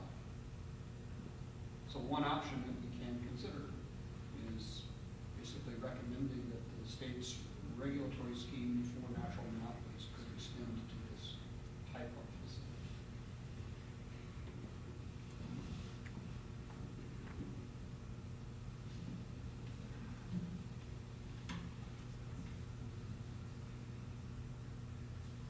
I'll buy Baltic Avenue if you buy Park Place. Is that what you're saying? I think, so I will say I don't have a view on this, but just to sort of unpack it a little bit, there's basically three ways that you can deal with monopoly. So I basically agree that Rapid River is essentially functioning like a monopoly, and that it sets, I think there's some evidence at least that it sets, that Plains sets their price at basically essentially the next alternative has been discussed. So whatever Chris can bring in by rail, it's not sort of the price that they get and manufacture and then some profit margin. It's sort of like, the alternative to getting it from us is to rail it in from Western Alberta. That price is X and we'll beat it by a little bit most of the time. So I think the three ways that you can do it. One is to regulate it, which is what we do.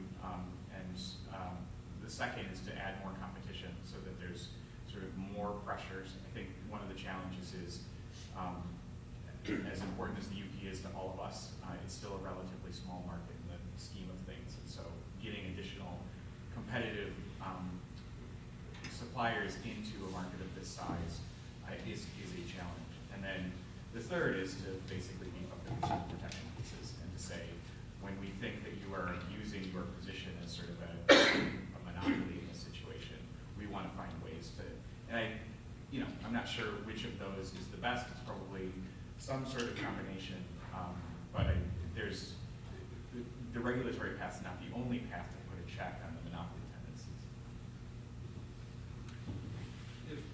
If you did put a regulatory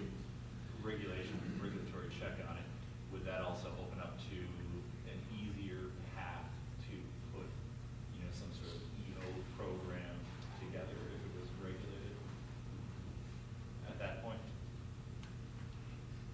Possibly. I think there are different ways to skin that cat. Quite frankly, if you put more regulation on, you're probably gonna check off that number two probably is not going to happen. We aren't going to invite competition by creating regulations. So, if you want to put the regulation in there as a recommendation, we probably might as well just leave the other one off, but we should have more competition. I think that's a question of nuance. I didn't say regulate the propane. No, I'm not reacting to what you said. I'm saying what Dan just said is there's three options. But what I'm saying is, if you look at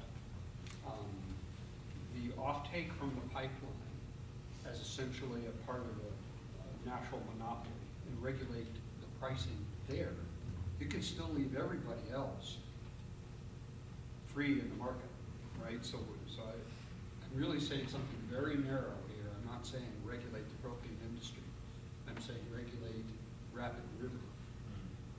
And then anybody else can compete with it at its regulated price, if you take that approach.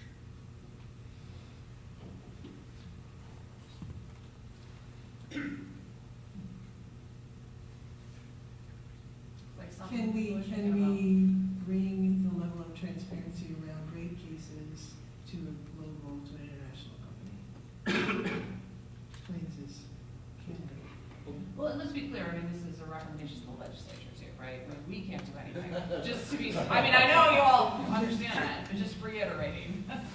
You don't have to bring it to the whole corporation just for that facility, right? DTE has regulated parts and unregulated parts, and the Public Service Commission looks deeply at the regulated parts. It basically can't look at the other parts.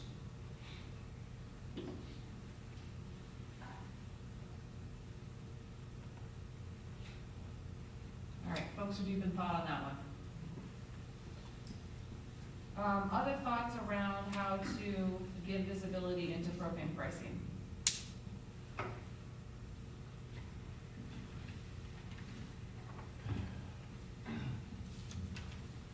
is a puzzle.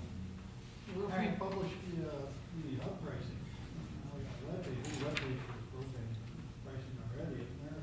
And if we just propane, publish the hub pricing, and then if they, I don't know if you put a difference in there, how much, the retailers can charge for that, but if they're always whack, there'd be some level that you could publish in there. If you're buying propane above this, you're getting above 10% or whatever, I don't know.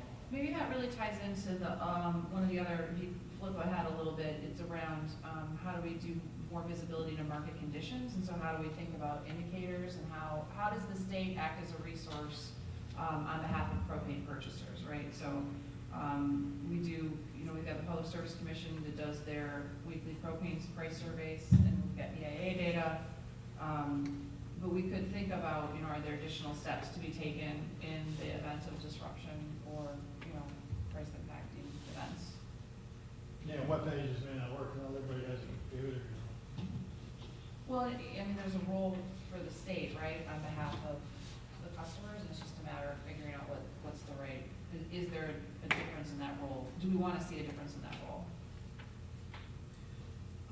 So would you, Eric, would you be able to, when you're quantifying the state purchases, again, can you bring that down to the UP level? Is that possible at this? Like, what is the state purchase for propane in the UP? Yeah, and maybe and the demand and the use and those things. And I believe Chris Schwartz said they also buy in bulk at the tribe. Yeah, he did. So there's that too, that also would be, I don't know if that's showing up in any of the numbers. But he sounded like they made a pretty substantial buy because they were serving their most, I don't know if you know, Tanya, or they do their resident, it sounded like several, so there's some other bulk purchasing. So, is the question like publishing, just sharing the way consumption is spread across the UP?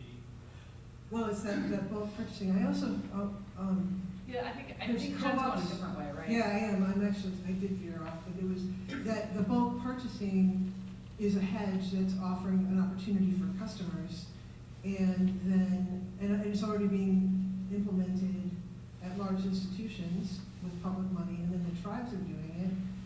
There's also co-ops that are purchasing propane in other ways and buying their own tanks.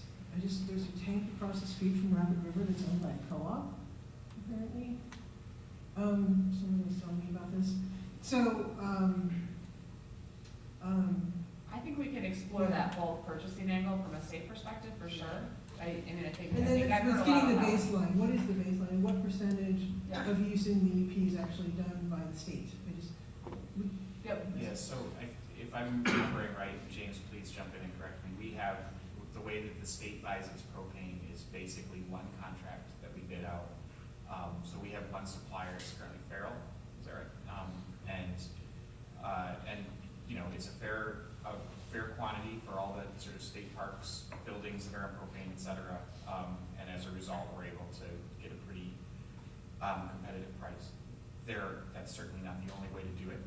So you could buy more than what you simply need for state facilities to allow for something connected to assistance programs. You could bid out regionally and try and diversify the folks that are supplying.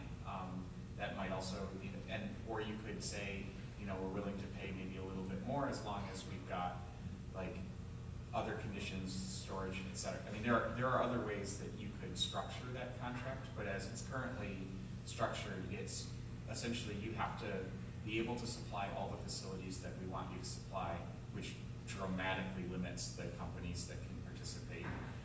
And then it is essentially purely a price contract. I covered most of that, right?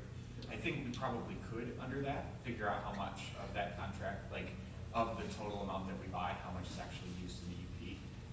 I don't have the numbers, but my sense is that it would be, maybe I'm overly optimistic and somewhat naive here, but it doesn't seem like an impossible question to get an answer to. But that's the way that the contract's currently structured. We'll spend some time with that. Can I ask though, Chris, on the price transparency, how do people know? Do they call you up? Is it? I mean, how do they know what price you like daily price? Yeah, I just call that. Okay, because either that or like I said, the majority of them have pre-bought and/or unlimited budget, which is capped. okay, and that is. Or just call. Yeah. But there's not a. Call and ask prices. If you go to bowmangas.com or whatever the website is, do you have price? Our price isn't on our website. Okay, yeah, and that's standard industry practice, right? Well, yeah, because sometimes it's based upon tank size and yeah, yeah. And I will say I think I'm in favor of price transparency, but I also think there are a lot of things like this where anytime you start sort of mandating one piece, you sort of take out the ability to drive a competitive advantage around some of these other things. And then say if you move to a 500-gallon tank, we'll offer you this. If you move to a 1,000-gallon tank, we'll offer you this. If you pre-buy, it's this. It can be inherently complicated, but sometimes that's to the advantage and not the disadvantage. But there's a trade-off with transparency there. So I just want to add that there may be places to drive additional transparency. There may be trade-offs in other places. my understanding is most of the residential storage tanks are leased from the supplier. So there's always the question of, does Chris or any of his fellow retailers want to go out and say, plop 1,000 gallon tank on there so you can buy a lot cheaper and I don't have to fill you up as much, but then I lose my profit margin. So I think the balance is, you know, who owns the tank and what's the incentive to keep it at a certain level. Yeah, and that's part of the reason I've been trying to be consistent about making sure that the industry's involved in these conversations, because I think there's always a push and pull. So. Can I ask Chris, do you think the majority of the low-income customers lease their tanks?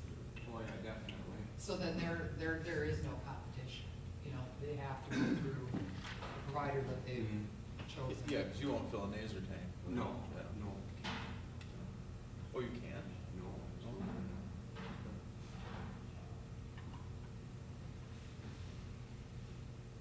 Okay. Looks like we're winding down. Douglas is. It's a really question for Chris, I think. You pay some taxes on the gas that we deliver. Absolutely, yeah. Why don't you run through what those are? The reason I say is then the tax collection information potentially becomes a source of information about the. Yeah, home heating, propane, is 4% sales tax. As far as how that broke down, it's what percent, I don't know, it's 4%. Right, but then that means state treasury has records Oh, of now absolutely, those yeah. tax payments, Yeah. which potentially becomes a source of Yeah, data. you gotta file it every month, you file to state. Commercial, tax. 6%, Hmm? isn't commercial 6%? No, commercial's 4%. No, because I'm a business there also. Because I know my neighbors with pre-buys, you know, different businesses got the perception of that. Better switch to Bowman then. And I just know propane sold as transportation fuel is subject to a tax that is equivalent to the gas tax. It's not based on the price, it's a BTU tax. So, we've explored a lot of things in the world of recommendations in our sort of meandering conversation this afternoon. Are there things that you wanted to make sure that we think about from a recommendations perspective, so we put something in front of all of you? It's got what you wanted. Is there anything we didn't talk about this afternoon? Yes. But Eric, do you know we will receive a draft report? That's for Lisa, not for Eric. So, so I do need to check with James and the team at Eagle. We are sort of wrapping up the preliminary analysis phase and getting ready to sort of put all those things into final form. I know that given the timeline of March 31st for your work, my goal I've been setting just inside my own head is to have this done in this month. So, but that's a plan to circle back with the Eagle folks and make sure that it's provided in a timely manner. Our goal would be to get you something before, a couple of days before our next meeting on March 13th. A So that you, couple, like 10? I was thinking literally a couple, so. Yeah, we'll get it to you as early as possible, but we want to give you, you know, a couple of days, a few days to have to review it before we get together. Duly noted. Ms. Manager. We have I just was looking at my minutes, and no, I don't think the word trucks has been mentioned much today. Is that just fallen off that list? Transportation's a component of the modeling work that was done. So it's there, but is it fair to say that, sounded like you said rail is stronger, or do you want to give it a character, just say no and wait for the report? That's Yeah, fine. so I didn't put trucks on there only because they don't have specific infrastructure related to where they can operate. And so I put the maps on for pipelines and rail because there's distinct points where you can ship to. Trucks, we assume, will be used from delivery points where rail is not an option for loading. So it is considered, and several of the options that were in that chart that I presented include trucking. And obviously, given the destinations that can receive propane via rail can be Upper Peninsula and the rest of Michigan, trucking is an integral part. So we will look at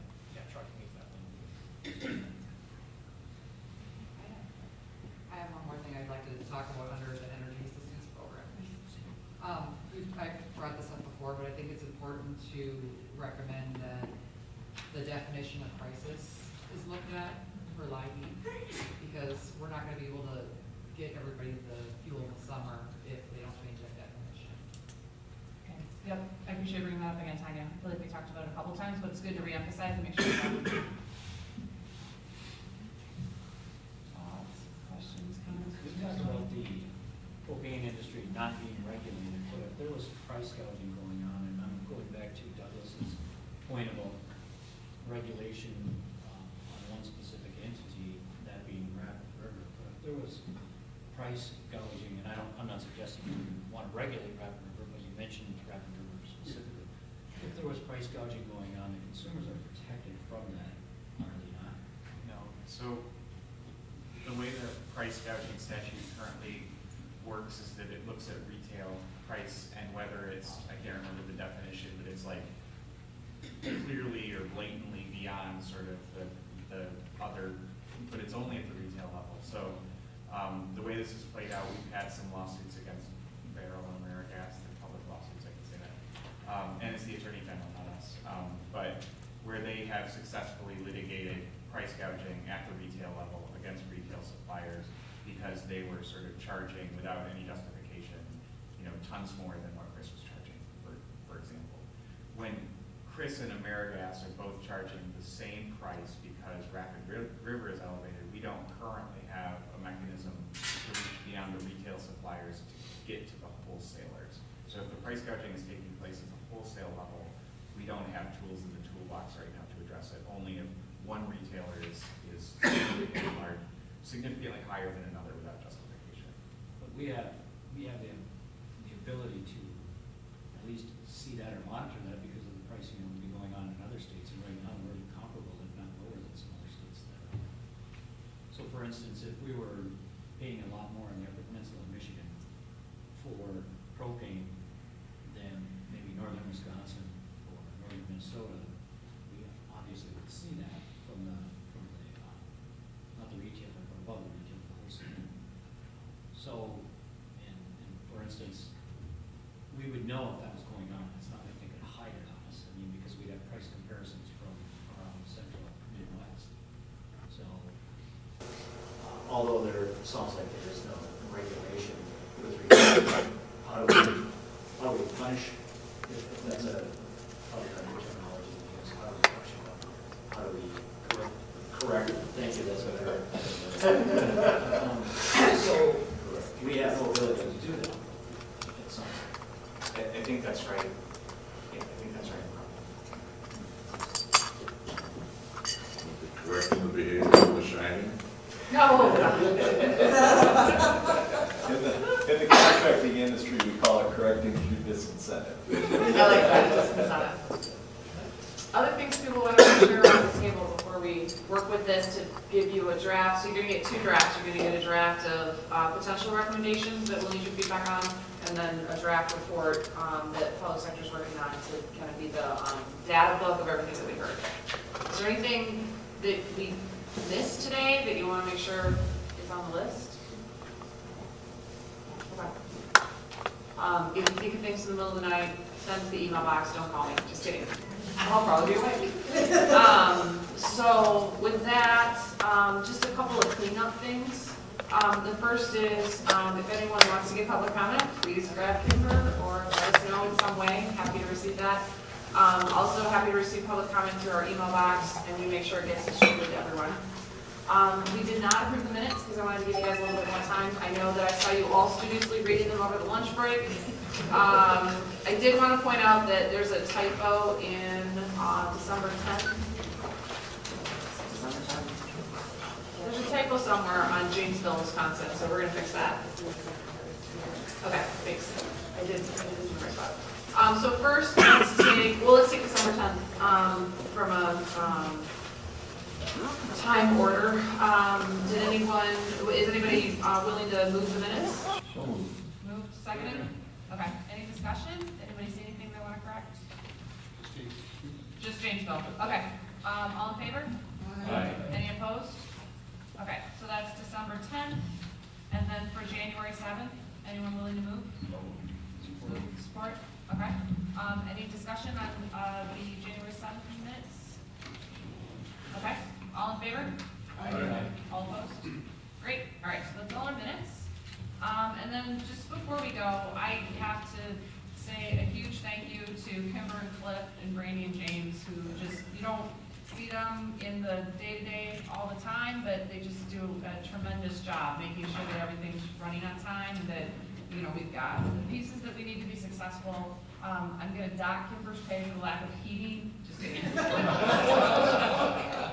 Total joke. No problem at all. But, you know, I can't appreciate you guys enough, because you've just made so much of these pieces seamless for us, and we all just really appreciate it. So it all adds up to that website being good and people being able to see what we're doing and increased transparency. So just a huge thank you to the team. So with that, anybody else got anything for the good of the group? Move adjourned. All right. Thanks, everybody. Brucey's cold. Let's get out of here.